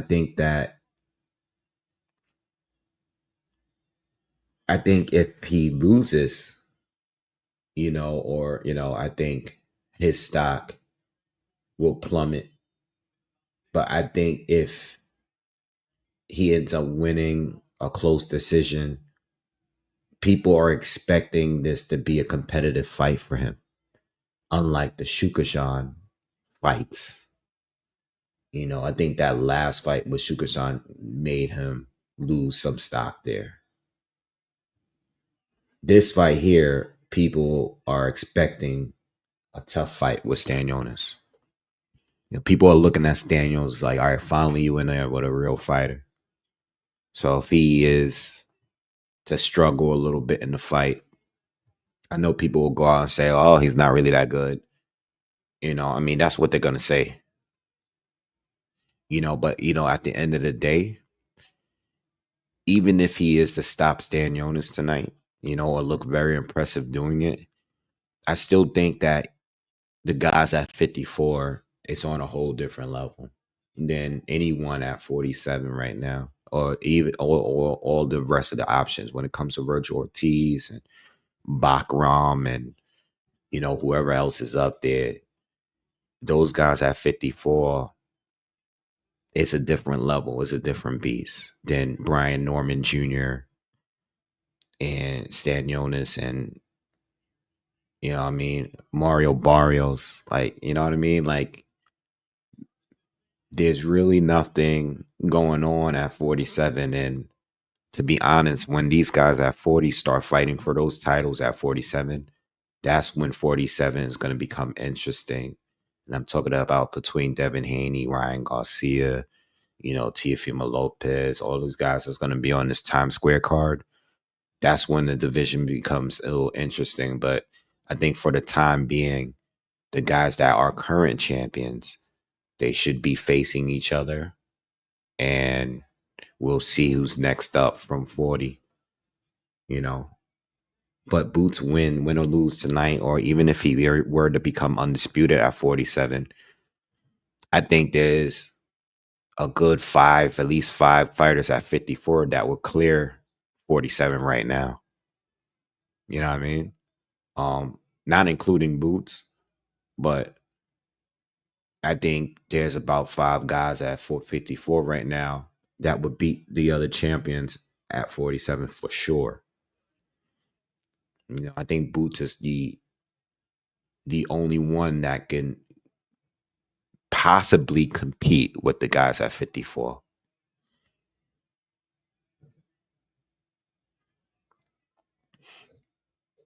Actually, kind of disappointed in Matisse. I thought he was going to bring a little bit more of a dog fight. Um, you know,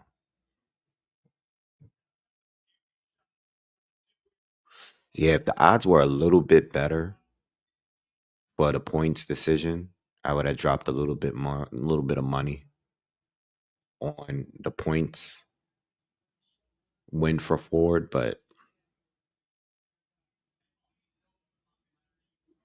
I mean, he still hasn't dropped them or anything, He's just buzzed up throughout the fight.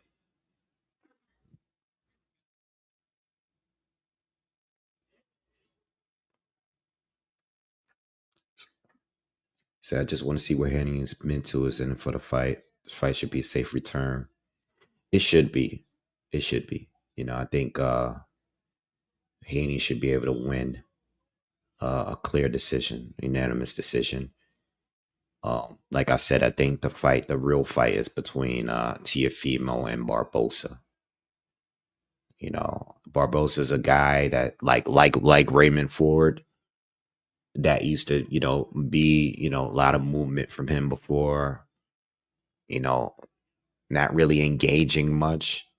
I think Barbosa has been much better in the last couple fights, beating Ramirez, beating Jack Catterall. He's been showing us that he has a lot of dog in him too. And he's definitely a guy to look out for. Whether he stays at 40 or stays at 47. I'm not a fan. I'm not a fan of the Richardson Hitchens fight with George Kambosos at all. I'm not a fan of that. I don't think Kambosos got anything for anybody at 135 and 140. You know what I mean? I don't even think he beat Hughes, and he got a gift decision in that fight. You know, I know he's doing his thing. I know he has a name now for being Tiafimo, and he's gonna run with it. And being in there with Devin Haney, I know out in Australia he's got a big name, and I get it. But I just think that as great as that fight was with Tiafimo, and he took care of business, it hasn't been much before or after that from him. Devin Haney beat him both times easily. Maxie Hughes, I think, beat him, but he got a majority decision win. And Lomachenko stopped him. You know, he had a tune-up in his last fight. I didn't watch it, but Hitchens is George Kambosos, in my opinion, is a step down from what Richardson Hitchens has fought in his last few fights, couple fights. I think Leon Paro would would would destroy George if they would have had a fight. Hitchens beat him pretty clear. Luther says Ramirez is probably practicing that left hook like crazy. I mean, he does have pop, man, and he has a pretty good left hook, but different than Ryan's. Ryan is that is his that's his money shot, man. And the speed difference between Ryan and Ramirez, any period of Ramirez's career is different. There's levels. I don't like Ryan Garcia as a person at all. You guys know why, but there's no there's no denying his talent. You know what I mean? His speed, his power. He could fight. You know, he could fight. Um, you know, yeah, he's tested positive, and yeah, he was plotting on coming in overweight and all that. He did what he had to do to have an advantage in that fight, but he's still also very good and dangerous. You know what I mean?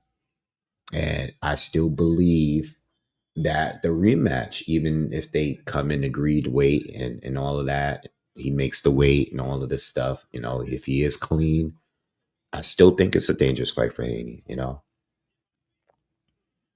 I think the decision of making it a no contest was fine.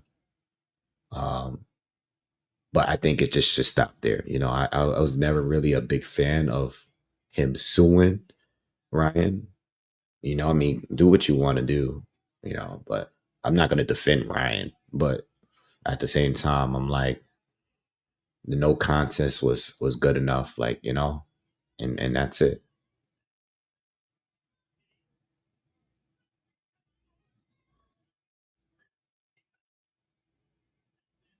All right, we're in the final round of this Ray Ford fight. Ford has won every round. It's kind of slow fight. I mean, that's all I can really say.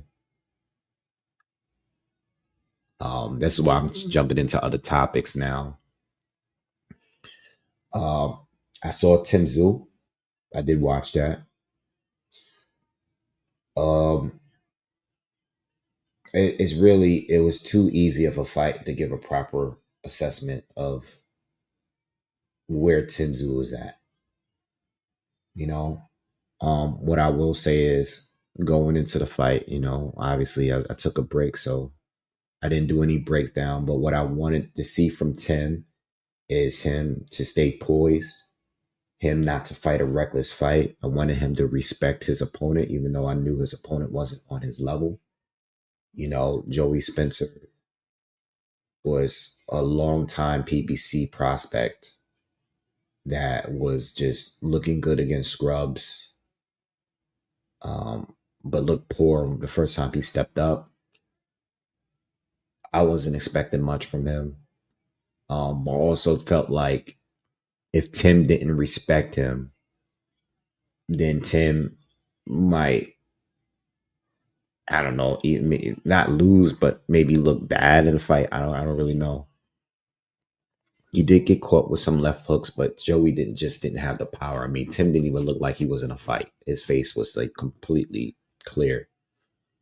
Um, I just think overall with Tim, whether he fights Thurman or Charlo, who's going to be making a return soon, I just think he needs to have respect on.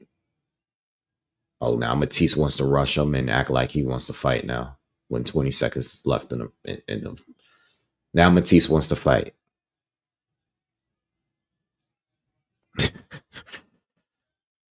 Now you want to fight. Like, you want to fight now, bro? All right, it's over. Thank God. Um, he won every round. I mean, Yeah, Tszyu, you know, he got the job done, but Joey Spencer is a good tune-up, you know, especially coming out off a knockout loss. Just Tim got to keep that right hand up. He got to keep that right hand up. You know, he's another guy that got to watch out for the hook. You know, and if he fights Keith Thurman, who again, Keith Thurman, I really don't know what he could be at 54 at this point in his career, at his age, with all the inactivity. You know, I'll be still favoriting Tszyu to win. Oh, what's that? So nice. Talking about a car that just drove by.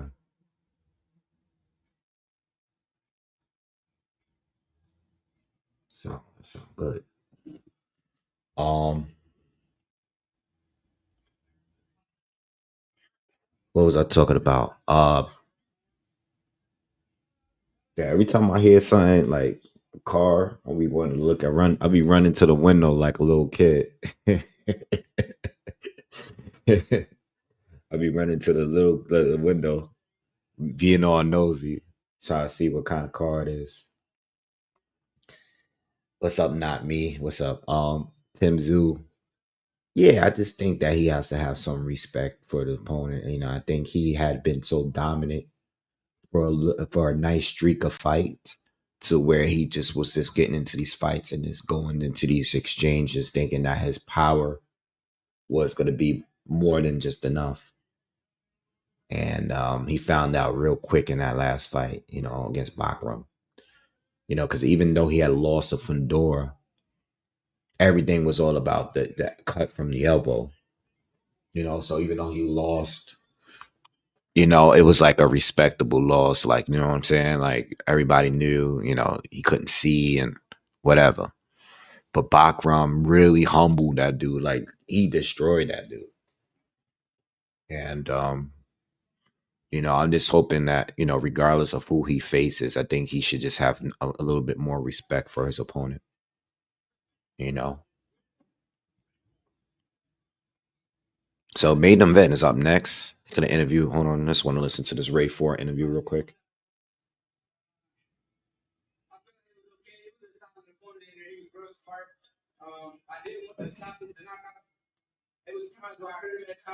He said he wanted the stoppage. He wanted the knockout.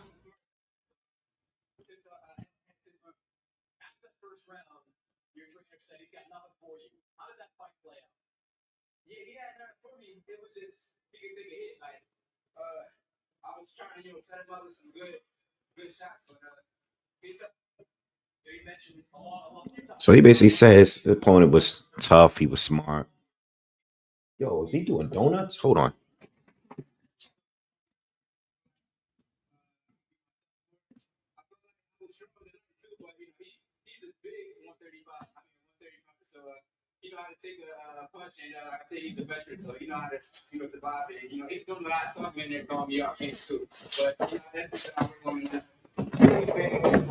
Man.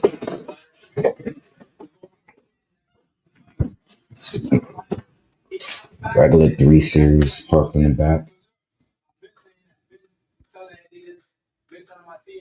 He probably just tuned his car. Yeah, he just tuned it because he sound like it's tuned. Got his boys checking it out. Sounds nice. You guys can hear that?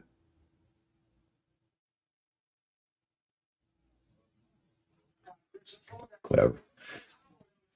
Um, so who's champ at 140, 130? Who do you got at 130? Who would I like to see Ray Ford fight?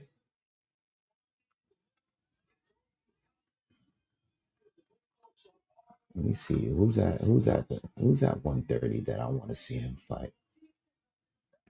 You got Rikishi, Navarrete, Foster.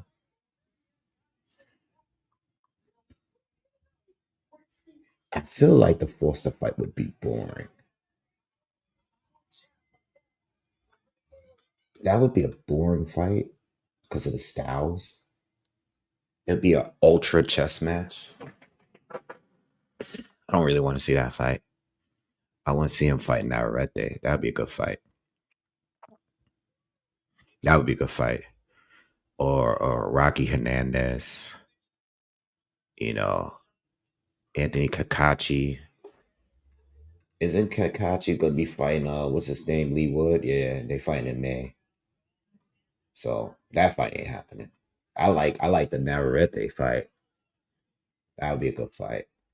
Or the Rikishi fight. That would be a good fight too.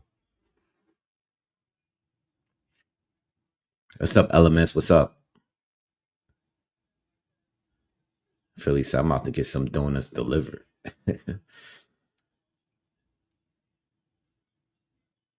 I don't think I've been to the Atlantic City boardwalk to watch a fight, to be honest. I don't think I've been there. If I have, I can't remember. I don't think I've ever been there to watch a fight, to be honest. Yo, believe it or not, I've I've been to Atlantic City maybe once ever. I don't gamble, but I have not, for whatever reason, I just never really went to Atlantic City like that. I went to Atlantic City one time and I spent one night in the Borgata. And I went with my boy. And this was when the Borgata was still kind of new. It might have been only like a couple years old. And I went to a club. We went out to a party. And I came back to New York the next day. I think that's my only time. It's crazy. Like I've been to Vegas like 5 or 6 times, but I've been to Atlantic City like once. I never, for whatever reason, I never really been in Atlantic City like that. And I have plenty of my friends go, all the time. A lot of them gamble. Even when we were younger, a lot of my friends went there to party. I don't know, for whatever reason, I just never. I've driven past it so many times. I just never really spent time at Atlantic City. So that's probably the reason why I've never seen a fight there, because I've only been there one time.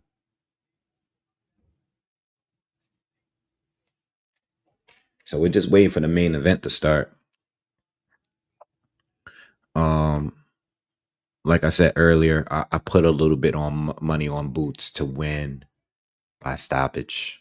Um, I was again, I was leaning towards the decision, but because Stanionis is durable, and that's the risk that come with that. Like I'm pretty sure Boots is gonna win, but the trick was how, because even if he's dominant, Stanionis is pretty durable. You know what I'm saying? So that's the risk that comes with that. But I'm gonna go for it. I think Boots can stop him.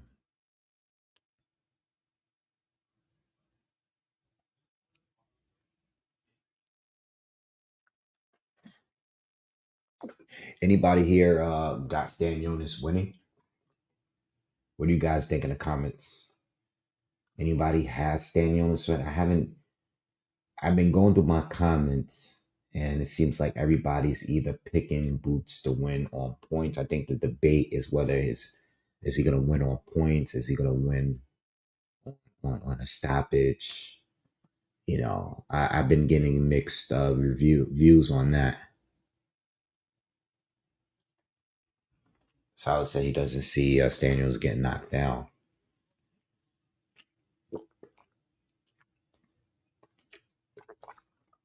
I'm thinking more like a TKO win, or like a corner stoppage or something like that. If it is a stoppage, I don't think he's knocking him out. I just think that punishment. especially if he starts just trying to be in a pocket with that high guard. I think that could be a problem for him.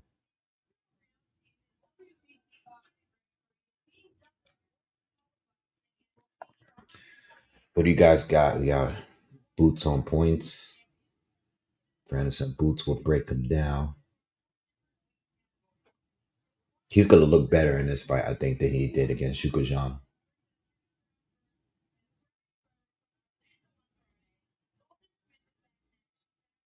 What do you guys think about Brian Norman Jr.? Do you guys think what if Brian Norman Jr. were to face Boots or Stanionis? Who you think wins those fights? Do you think Brian Norman can beat either one of them?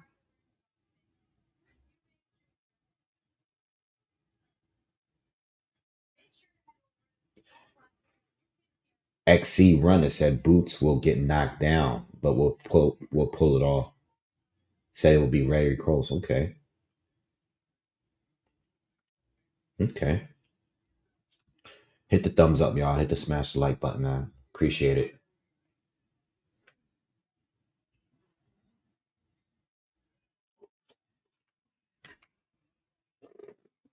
Um, when it comes to that, I think Stanionis. I'm sorry. I think Boots would beat Stanionis. I'm sorry, Boots would beat Norman. I'm not too sure about Stanionis and Norman though. I'm not 100% sure on that. Yeah, I'm not 100% sure on that. I think that one, I'm not even sure. You know,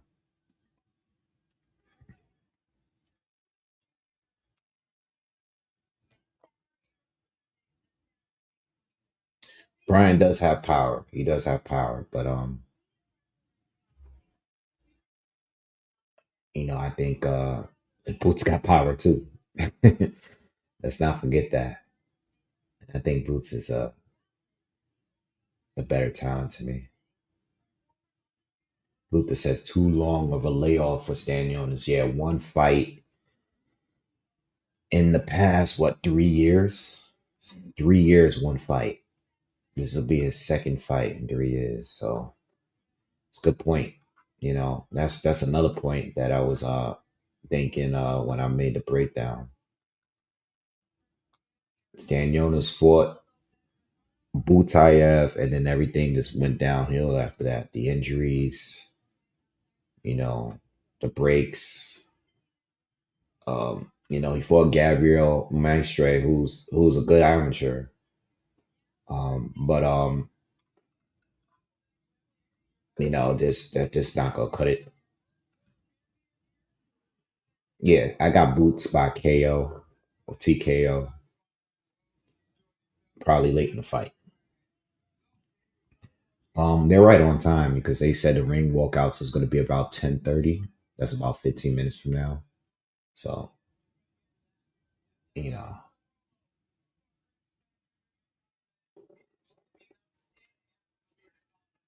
What do you guys think of Chris Eubank and Connor Benn? Do you guys even care? I kind of care now. I just want them to get it over with. You know what I mean? Um, you know, I saw the whole egg smack thing that happened like right around the time, you know, where, around when the last video I posted. I think Chris Eubank is like one of the best that's selling. Like, he been selling the shit out of this fight, even when they were originally supposed to fight. But I kind of want him to fight now at this point just to get it over with. Yeah. Like I said, Connor, I don't know how much is his power going to really show at 60. He's at 54. Those couple fights he had at 54, he looked the same, like he fought the same. Excuse me, but he didn't look as powerful. Like when he fought Dobson, he even got tired and he was actually getting outworked at some points in that fight. Chris Eubank, I'm more worried about him and the whole rehydration clauses and all that. I don't know.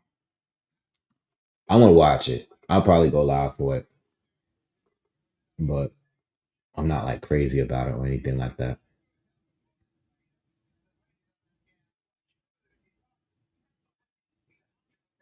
Probably go live for it. I don't know. I'll see. I'm gonna look at the card. I know I'm definitely gonna be here for the yeah, this month is just flying by, man. We already in the 12th. I know I'm gonna cover all of the fights that weekend of Cinco de Mayo weekend.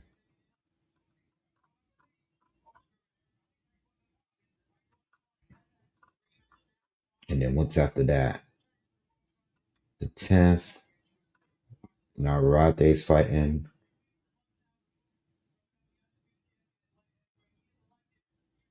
Raymond is fighting Czar Abdullayev. That's a decent fight. Decent. Anthony Kakachi against Lee Wood is next weekend as well. Or not next weekend, but like next month.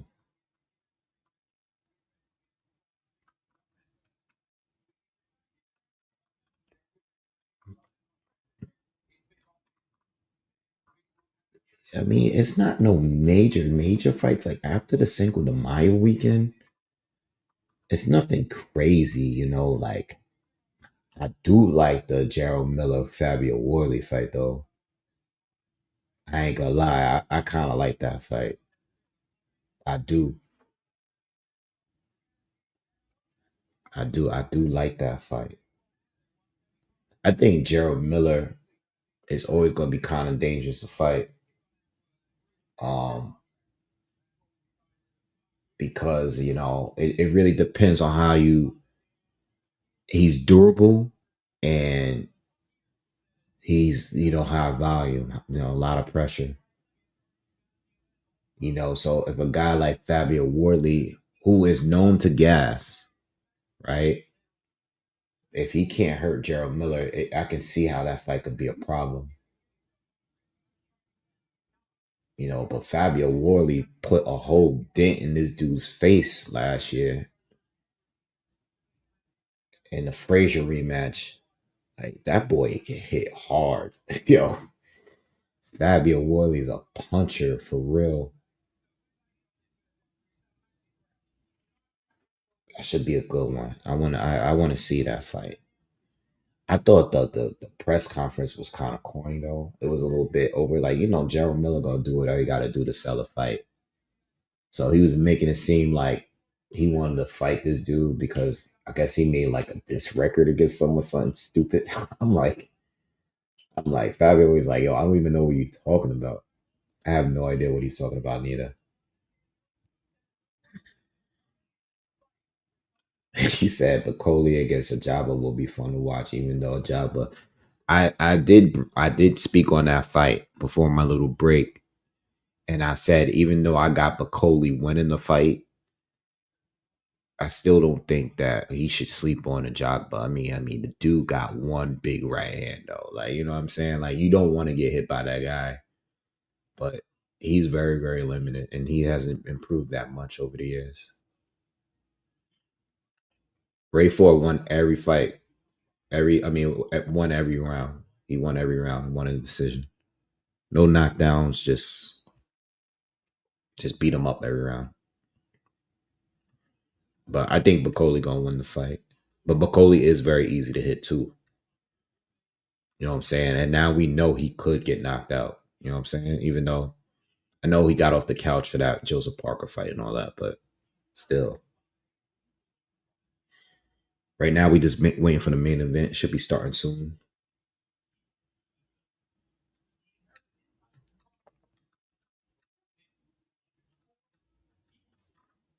Um, what else is coming up? Katie Taylor gets Amanda Serrano 3. It's gonna be in New York. Um, I'm probably gonna go to that fight. I'm not gonna go live for the next flick, the Netflix. Nah, I'm a. You know how much that was freezing the last time they did it, like for Tyson. Like, nah, I'm gonna go to that because I'm mad I didn't go to New York for the last time they fought in New York. I'm going to that fight. I'm definitely going to that fight. Yeah, but they making it a full women's card. But I'm going anyway. I don't care. I'm going to see that fight because I already know that fight is going to deliver. No matter how what what the decision is going to be. I think I'm going to that fight regardless.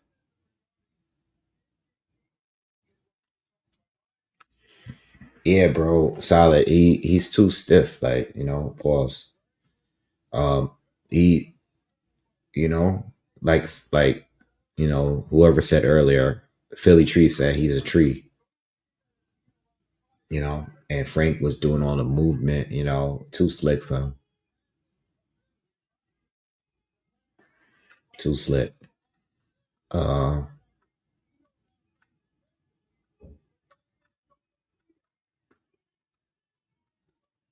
all right.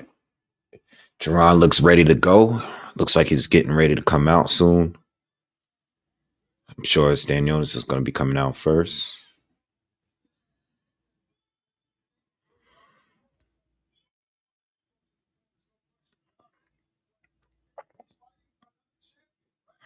I like Boots, man. I do.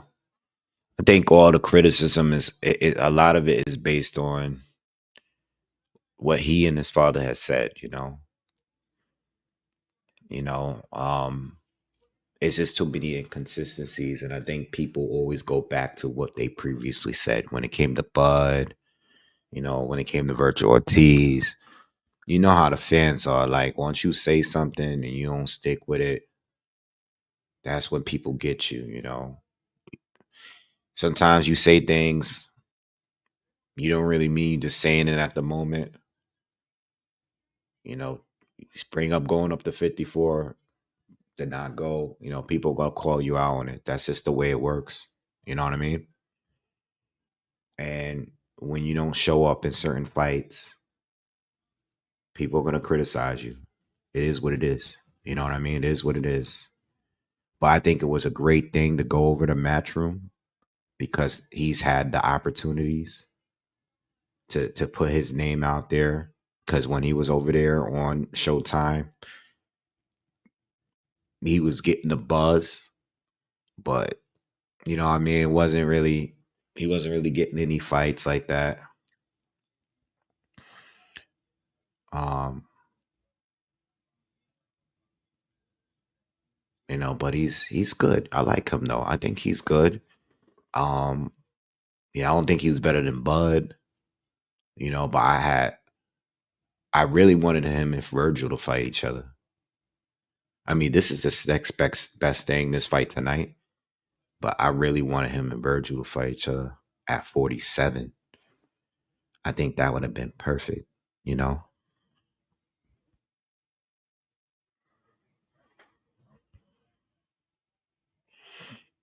Yeah, I agree. Luther just said it. He said, I wish I could have seen Boots versus Virgil or Virgil against Stanionis. You know what I mean? Me too. But health issues and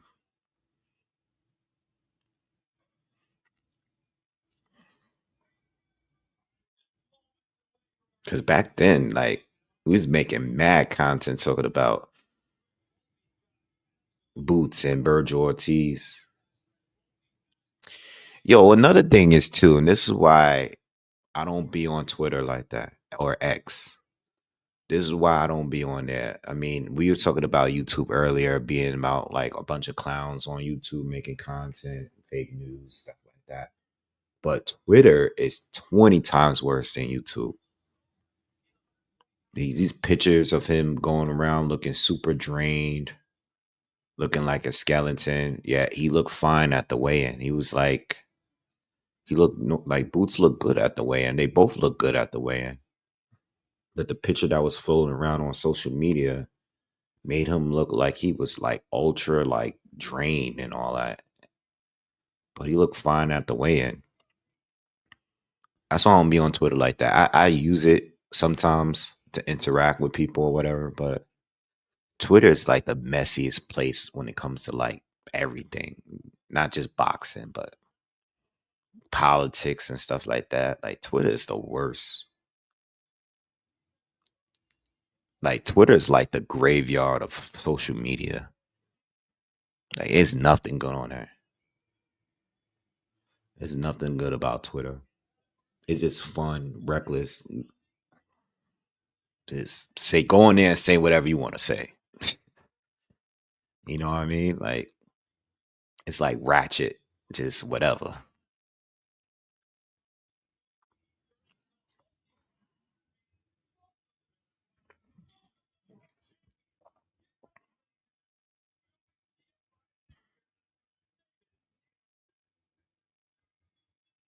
All right, here we go. Here we go. Let's get it. Let's get it.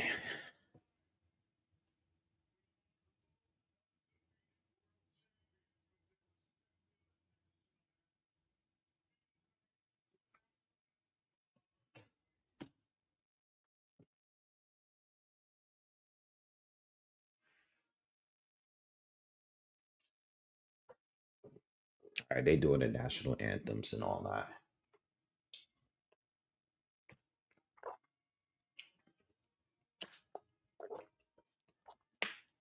You know what? Since we're waiting, I might have a drink with you guys. I see young Hollywood in here. But I have a drink with you guys. Give me a second. Let me pour a quick glass.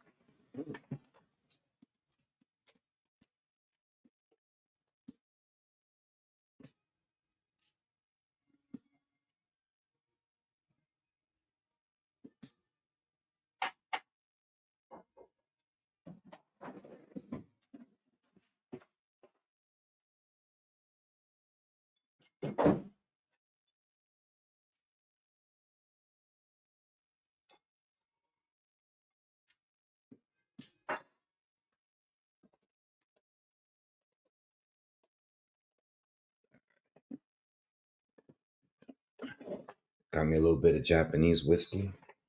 Cheers, everybody. Good to be back with you guys. It's Saturday night. All right. Cheers.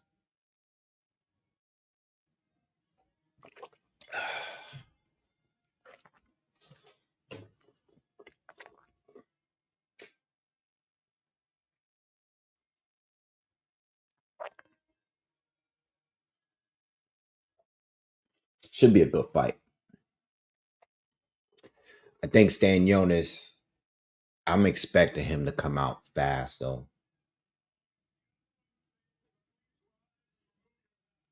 He has a really, I think his jab is definitely the best weapon. Excuse me. Jab is the best weapon. But outside of the jab, I think Boots got the advantages, in my opinion.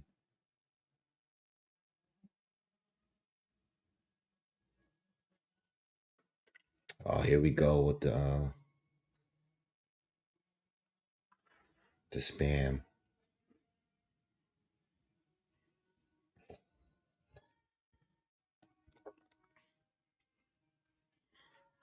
Yeah, Philly Trees. I forgot who he is. I'm not sure if he's a fighter. He might be a fighter, but I've seen him before.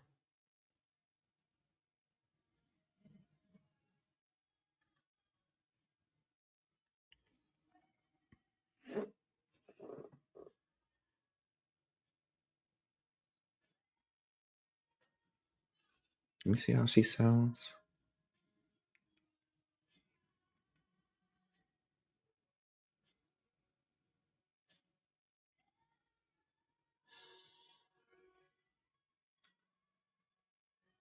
Oh, she sounds good.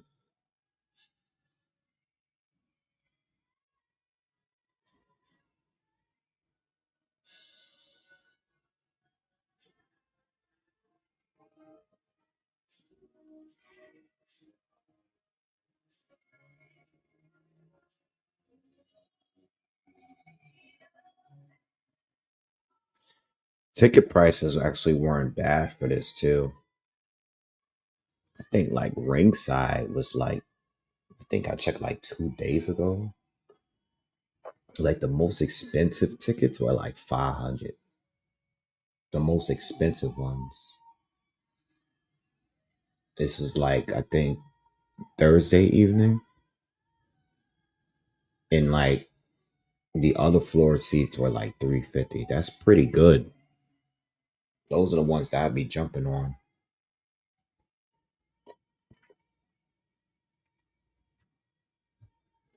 If they had a little bit better of an undercard, I might have gone, but I wasn't feeling the undercard that much. It's just a solid undercard. Yeah, she killed it. Yeah, she had a great voice. All right, here we go.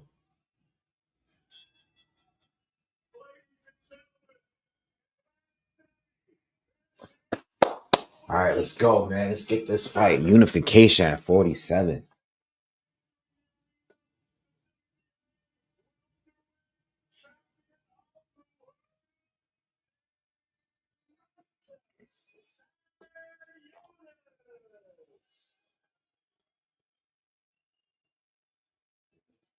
I mean, yo, like I said in a breakdown, man, this is the first time these guys are actually fighting a champion. Both of them. Both of these guys got their belts from Crawford vacating the titles. You know what I mean? So I know like Stanionis was the WBA whatever champion for a minute. I don't know if he was interim or regular. You know how confusing the WBA is, but I mean, he was already in position to fight for a title back when Ugas was still fighting and Pacquiao. All right, Stanionis is doing his ring walk now.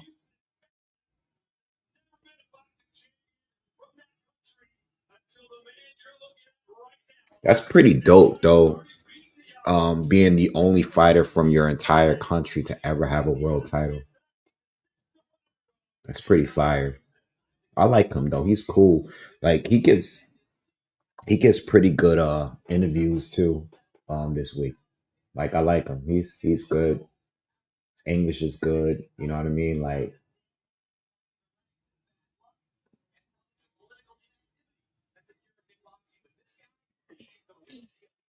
that guy Slick says Stanionis in 9. Okay, you're the first Stanionis guy I've seen in here or anywhere. I think one person left a comment in my breakdown saying that they got Stanionis pulling off an upset.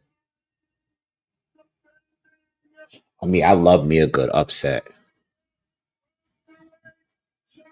especially when I got money on it.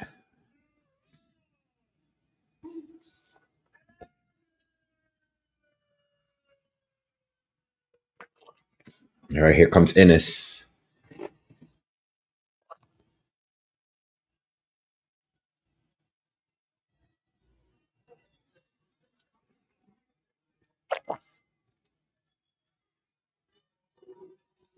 Boots is coming out to Undertaker theme song.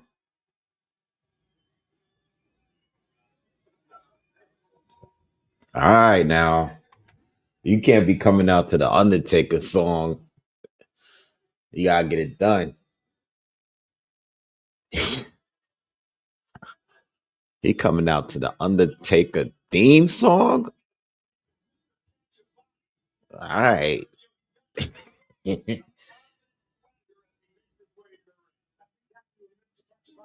That's, I don't know about all that.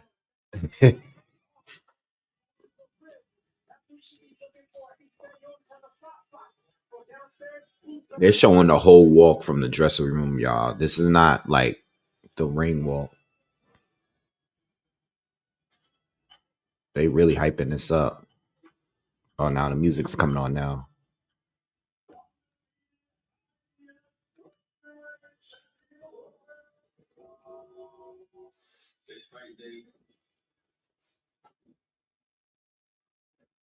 Oh, they hyping it now.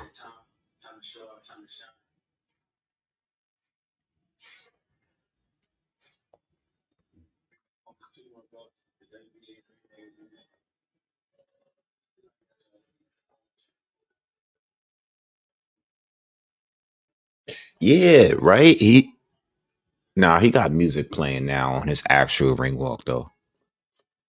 But if I feel like, yo, if you're gonna come out to that theme song, you might as well wear the whole black. You might as well go all the way, bro.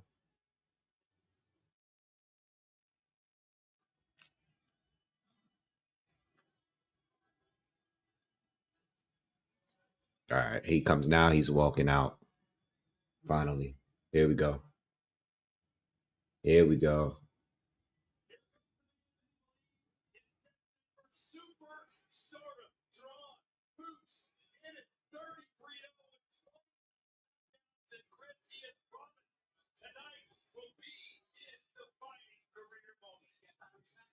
Yo, oh, that's what I gotta talk about. I'm gonna do it in the video though, but I love, absolutely love Keyshawn Davis against Edwin De Los Santos. I love that fight. That got to be one of my favorite matchups that's coming up. I love that fight. The only thing I don't like is that Edwin has not fought since Shakur Stevenson. He didn't fight at all in 2024. That's the one thing I dislike about that fight. Any other day matchup is perfect, but I don't like the fact that Edwin has been inactive. But Keyshawn fighting him is a dope fight. Like Edwin, super much praise for him from this channel. You know, I mean, I know neither him or Shakur showed up that night, but love watching Edwin De Los Santos. I've been wanting him to come back for a minute now.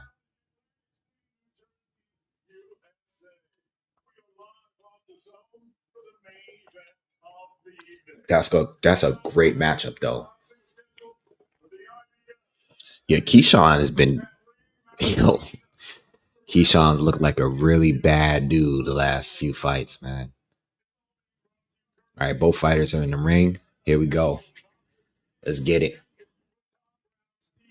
What's up, Beast? What's good? What's good? What's good?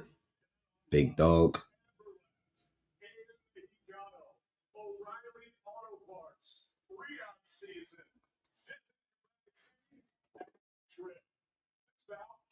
I just really want to get. I just really want to get a good. This card's been kind of slow. I want to see a good fight now. I don't really care. Like I want Boots to win. But I just want to see a good fight.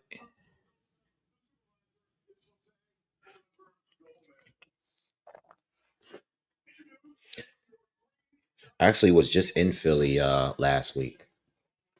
Uh, it's my sister's baby shower. The one I went to the Boots fight with last year. It was a baby shower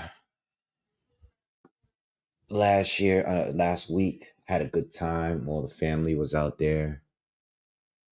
Had a good time. Always have a good time in Philly. Philly's fun.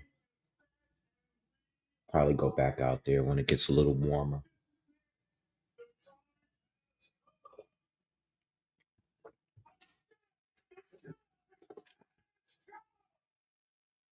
Yeah, Philly. I've been going to Philly to hang out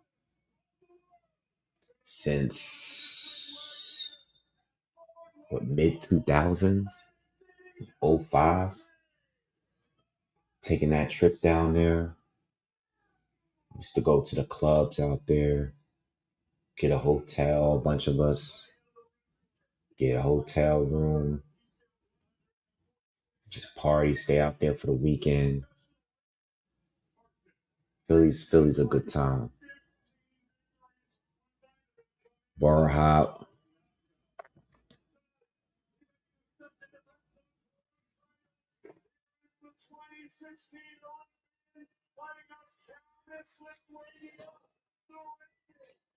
I got Keyshawn winning that fight though, but I think it's a good fight. I think it's a good fight. But I expect Edwin. I expect Keyshawn to win that though. I think he's gonna get that. God is Light said he put 2K on Stanionis. Okay. Whiskey's good. It's just Toki Santori, the Japanese one. It's good. It's it's one of my go-to when I want something that's good, that's not expensive.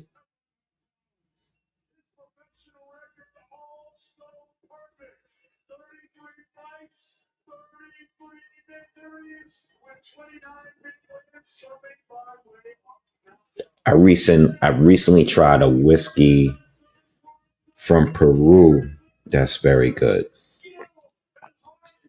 It's called Black Whiskey. It's pretty good. Check it out. Tried it out. Um, Went to the shop. I like to find my own. Like sometimes I don't like drinking what everybody else is drinking. So I like to find. Sometimes I like to find and shop for my own thing that I don't know anyone drinking like that. Um, and that was a pretty good.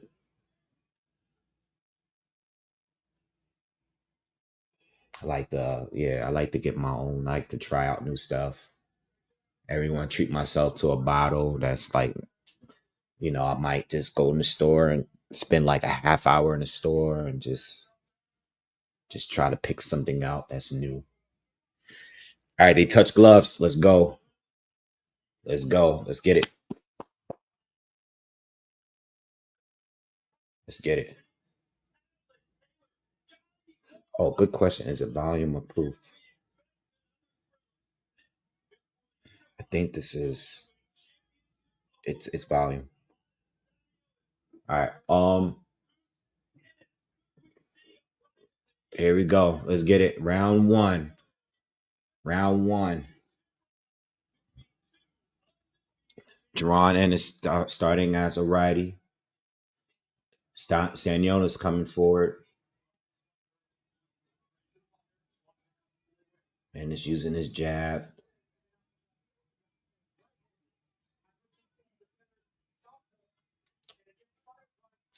I think Ennis is going to switch. I think Ennis is going to have more success once he goes to Southpaw, in my opinion, but we'll see. Uh, all right. Stanionis shooting the jab now. Ennis using the ring, keeping him at the end of his jab, doing a good job so far. Ennis is doing a good job with his jab and using his movement and staying out of range. Good 1-2 from Ennis. Hook from Stanionis. And Ennis ties up. Stanionis is coming up like a bull. Good uppercut from Ennis. Good uppercut. Stanionis coming straight in. Trying to cut off Ennis, who's a lot of movement from Ennis so far. Good right hand to the body from Ennis. Right hand, big right hand from the body. Definitely put Stanionis off balance for a second. Ooh, big left hook from Stanionis. Ooh. Okay, just over a minute left in the first. Straight right hand from Stanionis lands to the body.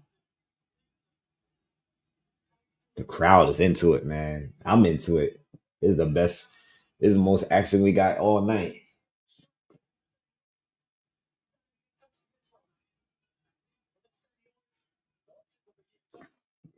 A lot of jabs from Ennis this round. Straight left. A lot of jabs from Ennis. A lot of movement from him. Nice hook from Stanionis. Stanionis just trying to trap him, cut him down.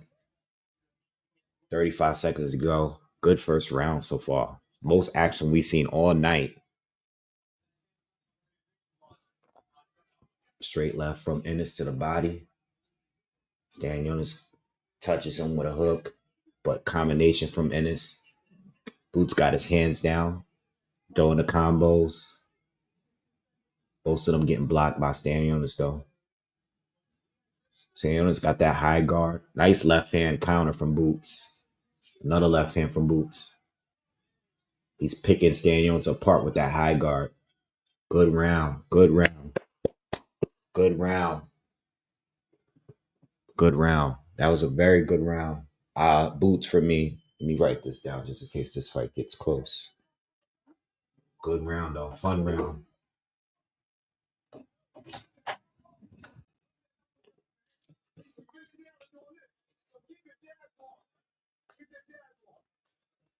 Yeah, I like Boots. I like what he's doing. I like the movement.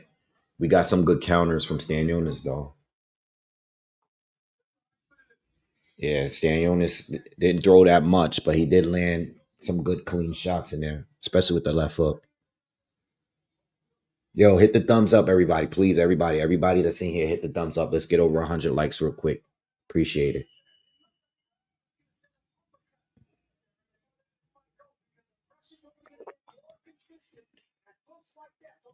That was a good hook from Stanionis. If he had turned it a little bit more,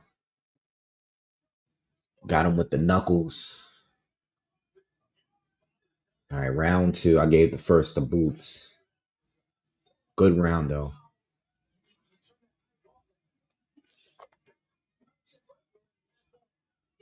Boots is just working his jab so far. Now he's in a southpaw position this round.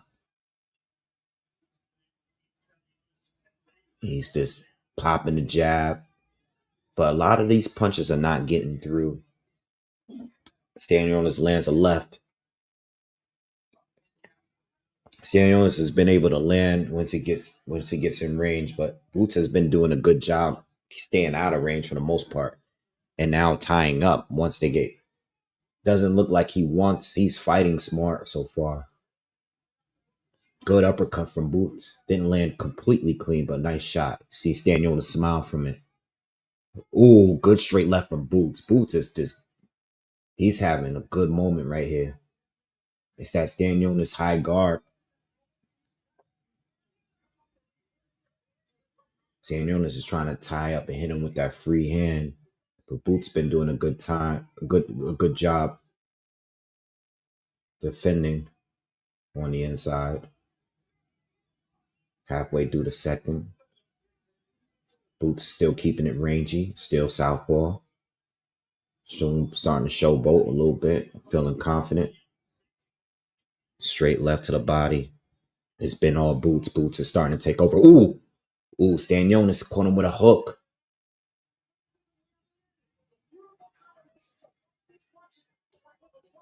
Oh, another uppercut from Boots is doing his thing. The crowd is into it. Oh, this is some good action. Yo, we got to fight.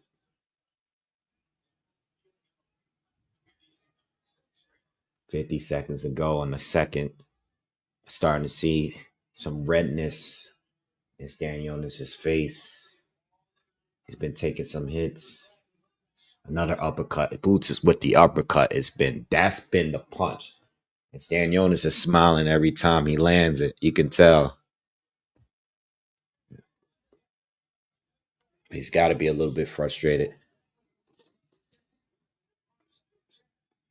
Good jab from Stanionis. We haven't seen much jabs for him. He's been relying solely off the left hook.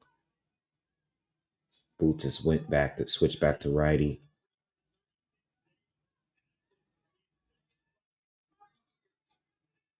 Good combination from Boots. Good round from Boots. We're closing it out. Round 2 in the books. Round 2 goes to Boots for me.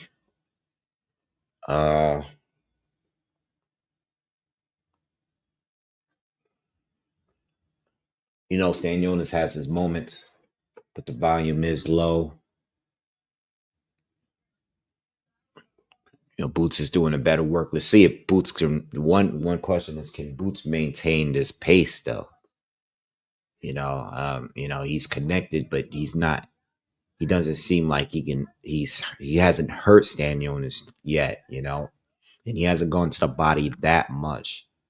I think Stanionis has been doing a decent job and not getting the full impact of Boots' punches. A lot of them have been blocked. You know, he connects with a left hand, a left hook here and there. But I think he needs to do a little bit more than just relying off that one big left hook. You know, he has a phenomenal jab. We just haven't seen it yet. Um, Boots actually just countered his jab just now with a right hand. He's coming out as righty in this third round.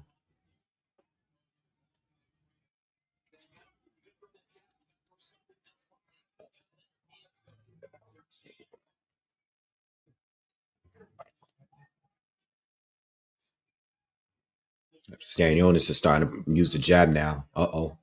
Backing up Boots. Uh-oh. Stanionis is on caught him with an overhand right. Now Stanionis is starting to use the jab. Boots just switched southpaw. But he has his hands down. Caught him with an uppercut. Not clean though. Caught him with another one and a right hook. Now he's moving around again. Stanionis got to go back to that jab. The problem with Stanionis is that he always leans forward when that high guard. Oh, good right hand from Stanionis. He's just the most punches he lands so early in a round up to this point. Good right hand from Stanionis. Uh-oh. Oh, whoa. He he threw a hook, cuffed down Boots. Boots fell down from leaning forward, but Stanionis is having a good third round.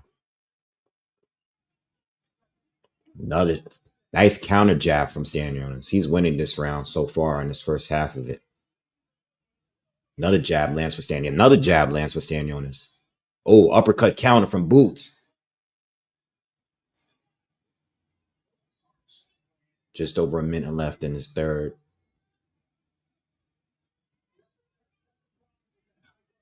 Definitely best round for Stanionis so far. Good round. Boots. Stanionis being really physical. Another jab lands for Stanionis. Another jab. And this returns fire with a jab.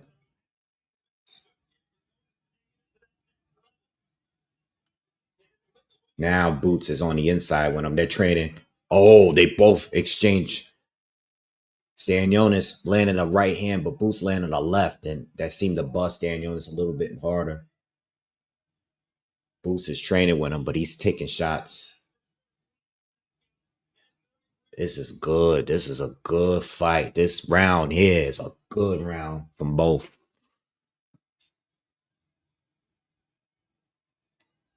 Boots got to be careful. He's taking a lot of punches that round. That was a Stanionis round for me. That was a Stanionis round. That was good. Good round. I don't know. I'll tell you like this.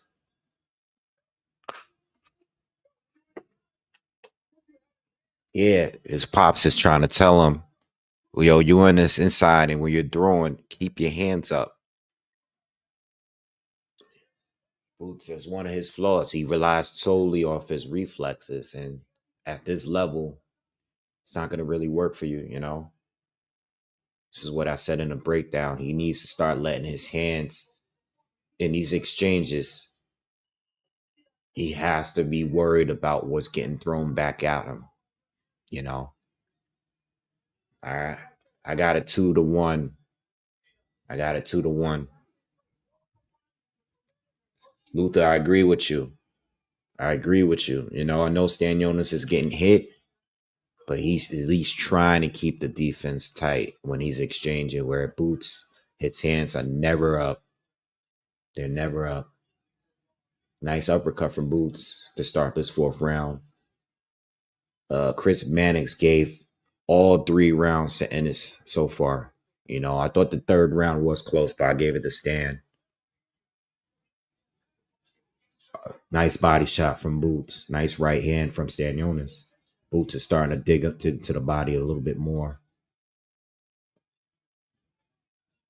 I wonder if Ennis respects his power. He's fighting like he doesn't.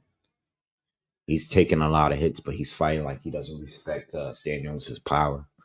Because now he's sitting in the pocket and trading.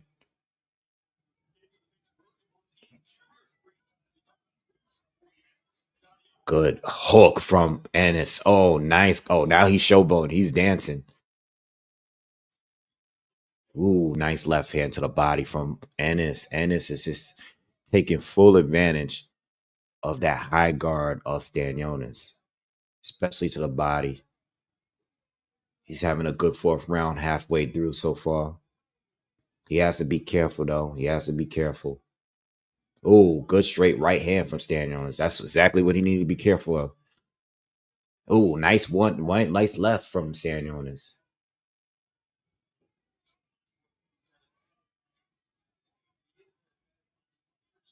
Left hand to the body lands for Boots. But he seemed to be in control so far in this round. Good jab to the body from Stanionis. Nice little trade. Yeah, Stanionis looked like he has a cut over the right eye, possibly.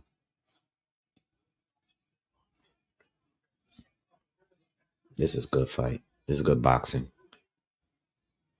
Ooh, uppercut from Boots, and he's looking into the crowd. He's showing off this round.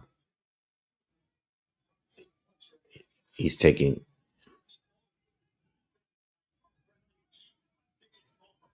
I can't see. I'm looking for the cut. I'm looking to confirm that it's a cut there.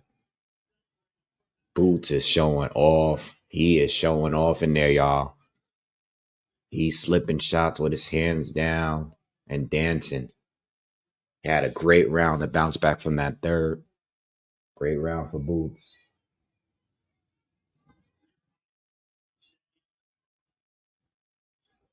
Stanionis landed a jab there, but Boots had a great round.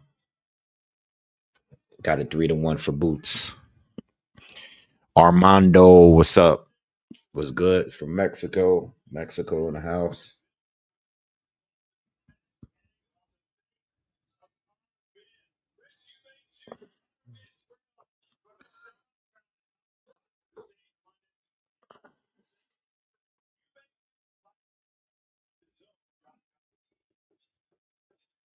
Said pull my mic down. What do you mean?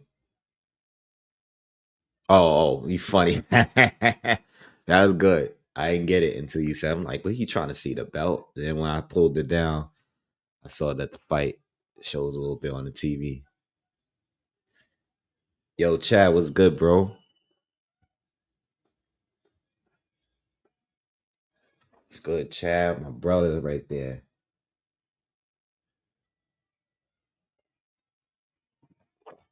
All right, 3-1 for Boots. Fifth round.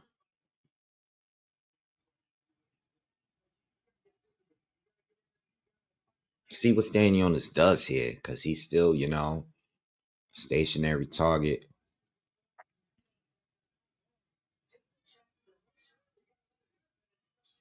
He's gonna have to be more active though if he wants to make this a fight.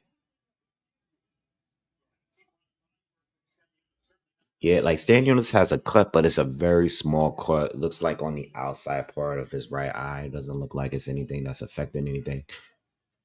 But Boots is actually just showboating at this point. He's in the corner. He's slipping. He's toying around. He's showboating. Um,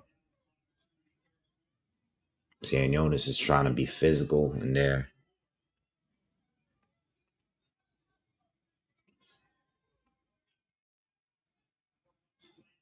Boots is toying around, but I want him to be a little effective. I ain't gonna lie.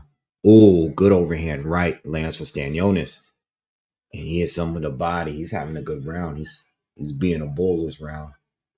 Boots is getting hit. Boots is getting hit. Boots is he's getting hit. Boots is showboating, but Stanionis is tagging him down. Yep. Halfway through, Stanionis is winning this round so far. See what Boots do. Nah, the uppercut didn't land clean.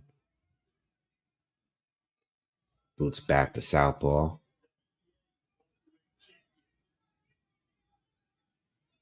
Stanionis is on his ass. He's still right there, though.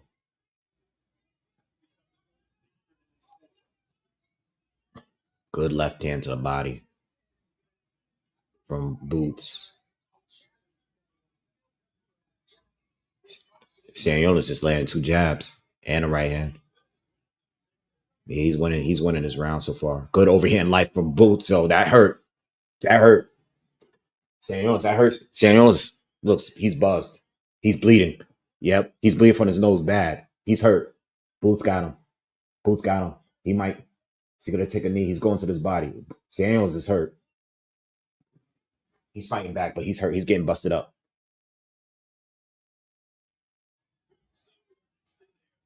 Yeah, yo, I don't know what happened. Stanionis was having a good round, and then Boots just beat him up for like 10, 15 seconds straight.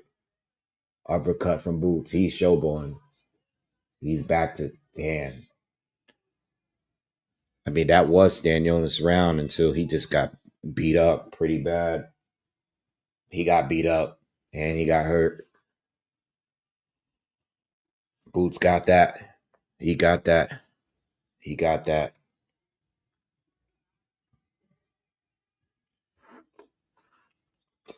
Boots is putting on a great performance. Damn, it's like I said it a round or two ago. I don't think Boots respect his power. I don't think Boots respect his power. Like, even when Stanionis was doing good, it seemed like he was gaining some momentum. But once Boots turned up, it was just like he just did what he wanted to do. Like, he did what he wanted to do when he wants to do it.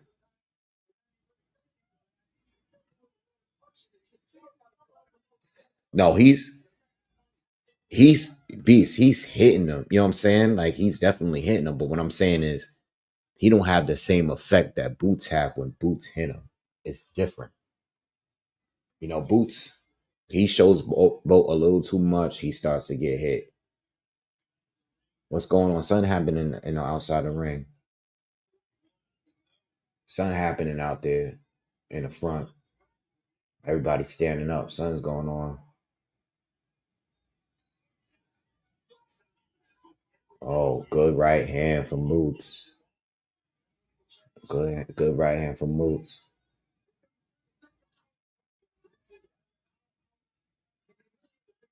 Stanionis is tough though. Uppercut from Boots again. He said this commentary is disgusting. I'm not even listening to what they saying. All right. 2 minutes to go in this 6th round. Stanionis seemed to slow down a bit. Boots is staying a little active. Not landing anything significant yet, but Stanionis got to go back to that jab, baby. Stanionis is starting to bleed. The blood is starting to come back out.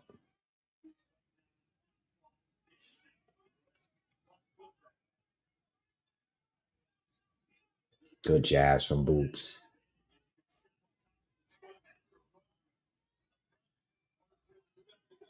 Good jab from Stanionis. Boots smiles.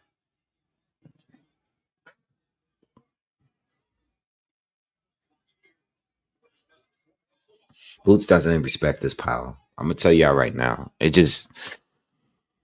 doesn't care if he gets hit by Stanionis. He doesn't care. And in this is the 3rd fight in a row where I've seen Boots be okay and just fine with getting hit by his opponents. Avanesian, Shukajan, and now Stanionis. He doesn't care about getting hit by him. Oh, good hook to the body from Boots. That hurt Stanionis. That hurt him. He's backing him up. He's going to Stanionis took a knee. He's down. It's coming, y'all. It's the body shots. He took a knee, y'all, and his face is busted. It looks bad, y'all. That blood. Boots could finish him if he wants to. Maybe not this round, but he could finish him. The body shots is where it's at. This done turned into a domination now. Oh, Stanionis trade. They trade. And again, Stanionis is landing, but Boots don't respect his power at all. He doesn't respect it, y'all. I told you 3, 4 rounds ago.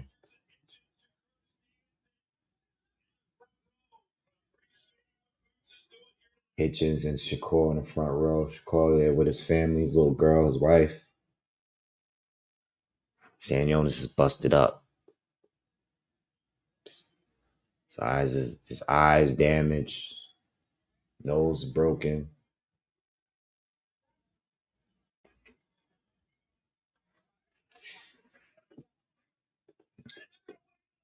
They waving it off. They stopping it.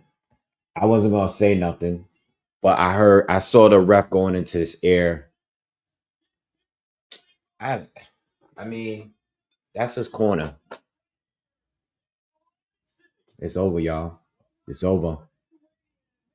I saw his coach in his ear and hugging him, and I said, I didn't want to say it, but I was like, damn, I hope they don't stop it. But Stanionis got beat up pretty bad those last 2 rounds. They're not even gonna hold him. Yo, made my money, bro. That's all that matters. I actually didn't. I'm glad I didn't do the round because I was assuming this go a little later than this, but I picked straight up KO TKO. Made me a nice little money.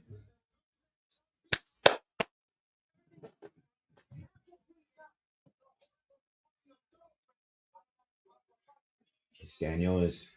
Problem is, again, at the end of the day, Boots didn't respect his power. You know what I mean? I think the biggest puncher outside of Boots at 47 that has a belt is what's his guy name? Brian Norman. I think he punches harder than Stanionis, but I don't know if he's a better boxer than Stanionis. Yeah, dude from the Filipino dude was talking in his ear. He he probably telling him like, listen, I'm gonna stop the fight. I'm gonna stop the fight. And Stanionis is like looking at him like, yo, just nod your head. I'm stopping the fight though. Just shake your head like you don't want me to, but I'm letting you know I'm stopping the fight. Stanionis didn't say he's done, but his coach is telling him, I'm stopping this fight.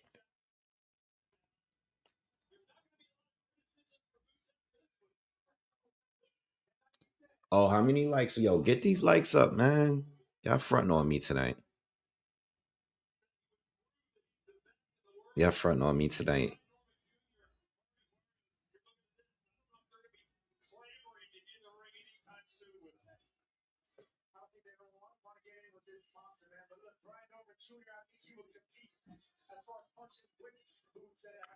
All right, so we just gonna hang out. We gotta wait until post fight interview.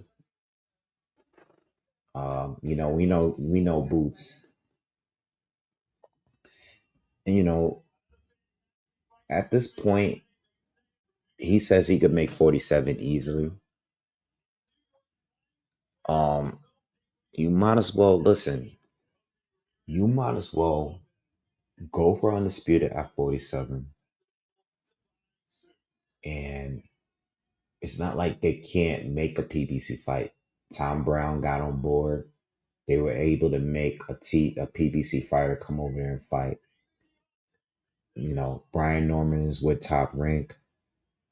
Mario Barrios is over there with the PBC. If he can't get one of those two next, let those two fight each other.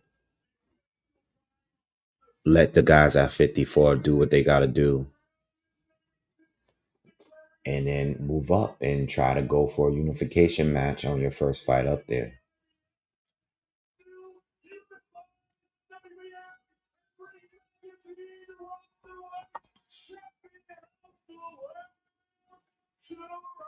Armando says Boots and Norman Jr. should unify. Absolutely. That's the fight. I think now that this fight happened, this was the fight, but now the Brian Norman joint is the fight. I think Mario Barrios he's gonna get beat by anybody he fight. I called that last Mario Barrios fight too.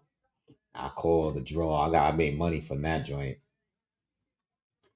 I told y'all like I don't get them right all the time, but I be getting them right. I be getting them right, especially them draw. Don't sleep on me. Yeah, when he fought Abel Raymond to a draw, I made a little money on that.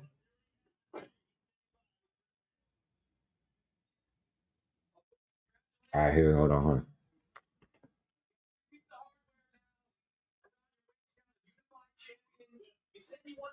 Oh, Boots is the ring champion now too.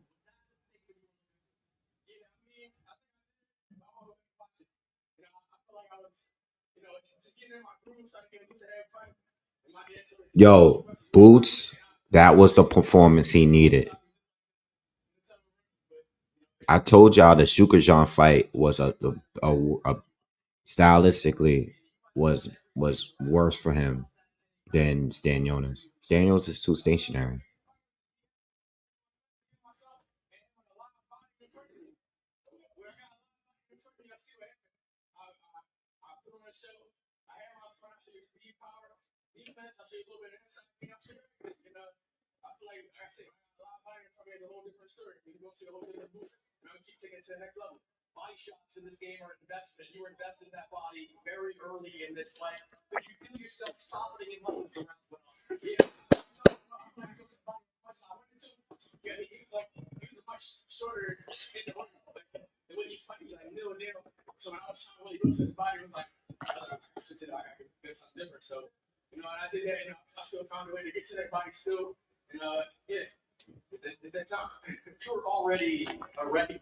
I think like quick thoughts. I think Brian Norman is a more dangerous puncher, but I don't think he has the tools to compete with Boots. You got to remember Boots is a puncher too, and he's bigger and he's faster and he's just more skilled and overall better. Brian Norman is just, you know, if Brian Norman can possibly hurt him, then that's where the fight could be an issue for Boots. But I think Stanionis had a little bit more to offer from a boxing standpoint than Norman.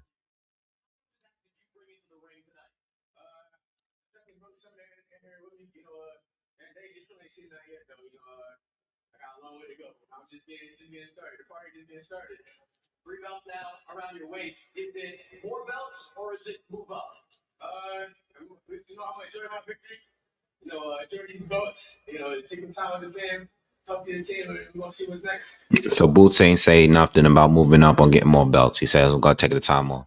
He gave the general answer.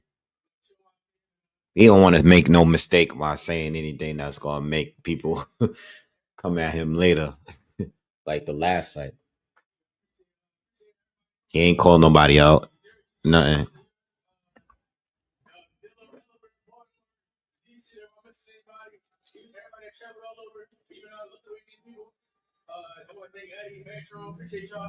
What round was that? Was that the sixth?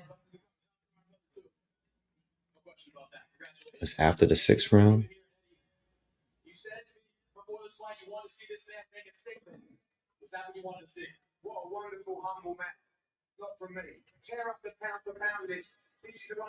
Shout out to Eddie though, because Eddie got Boots out there, even with all the criticisms, and he got him out there because he wasn't doing shit on Showtime.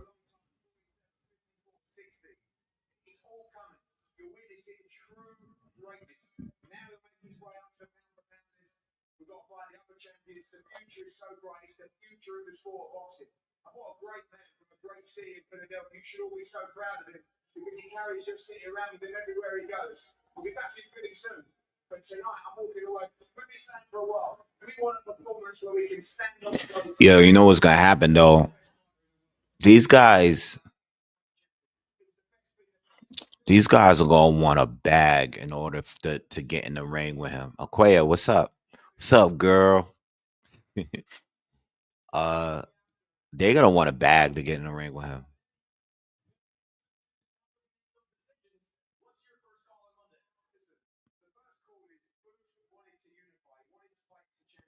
Eddie said they asked him what's the first call on Monday. So Eddie's talking unification.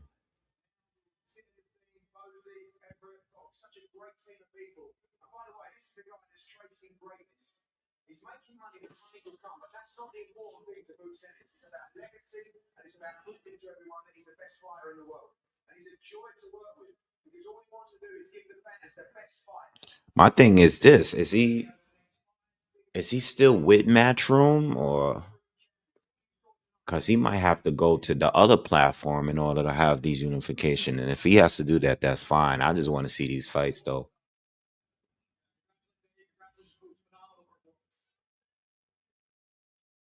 Boots destroyed them too. I'm sorry. I don't think Brian Norman have anything for Boots. I'm gonna keep it.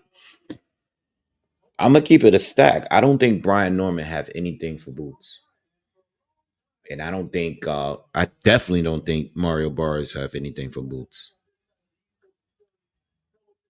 I think Norman beats Mario Barrios too, but I think this was the fight at 147. At 47, this was the fight. Now that it's over, it's over.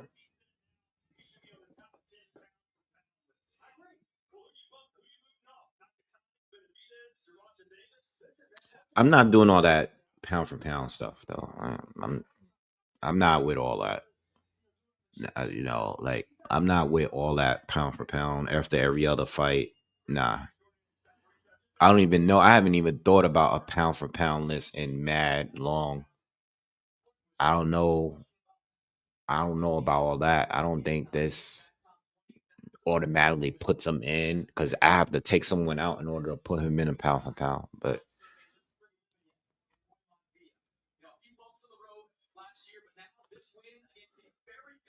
I see. Yo, let me ask y'all something because nobody's talking enough about this. Before I get off, because I'm gonna get off. How do you guys feel about the guys that's moving up from 140? Because technically, Teofimo Lopez, Devin Haney, and Ryan Garcia's are welterweights right now, based on the weight they're coming in the next fight. So we're doing all this unification talk, but what happens when Ryan gets in the ring with Boots? What happens when Devin Haney gets in the ring with Boots? What do y'all think about those fights? What about Teofimo Lopez? Because their names have come up like on social media and different reports.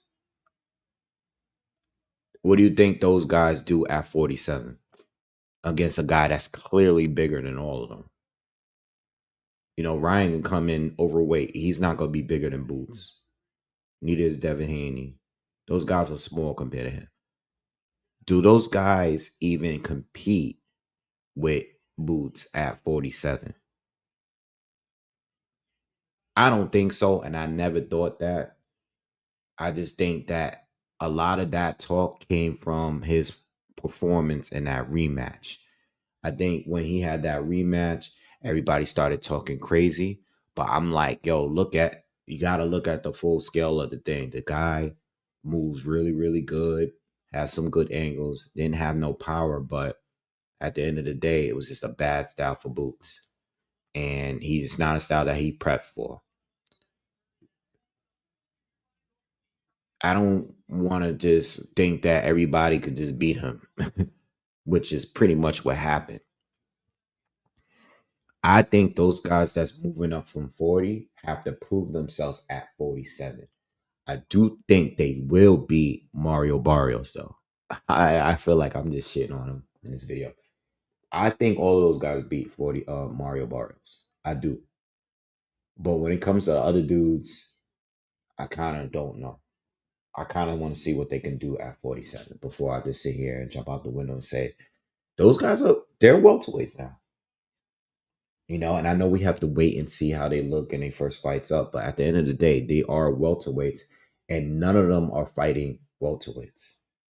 Devin Haney's not fighting welterweight. Teofimo's not fighting welterweight. Barbosa's not fighting a welterweight. Ryan Garcia is not fighting a welterweight. None of them are fighting welterweights. None of them are proven. These are a bunch of lightweights that moved to 140, won a belt, and now they're fighting at welterweight. None of them are proven as welterweights.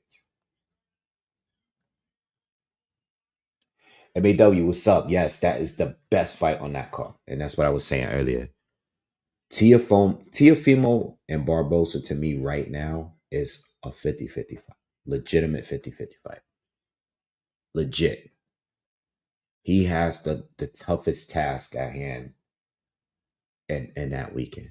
I think the second toughest is Devin Haney against Ramirez. Because Haney got knocked around in his last fight. You know what I mean? Like, I don't really know what he's gonna look like in this fight here. I want to see if his mental is good. I want to see if he's good and confident again. But the clown show fight is Ryan against Rolly. That's not really a fight. That's just to see how crazy can Ryan knock out Rolly. We already know how that fight is going in. How long will it last? You know, it lasts as long as how Ryan wants it to last. Because Rolly's not good.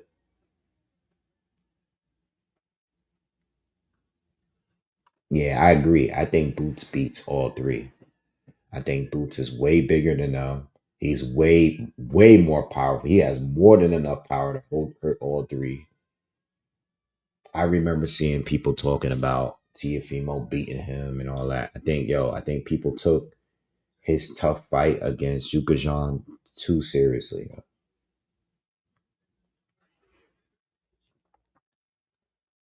Yeah. All right, y'all. I'm gonna get off here. I'm gonna record a quick recap video. Um, I'm going to be on the lookout for all those other videos that I was talking about earlier on the live. Basically, I said I was going to make a video on the heavyweight division in America. I got a video talking about Bivol against Benavides. I got another video talking about George Foreman, and rest in peace to him.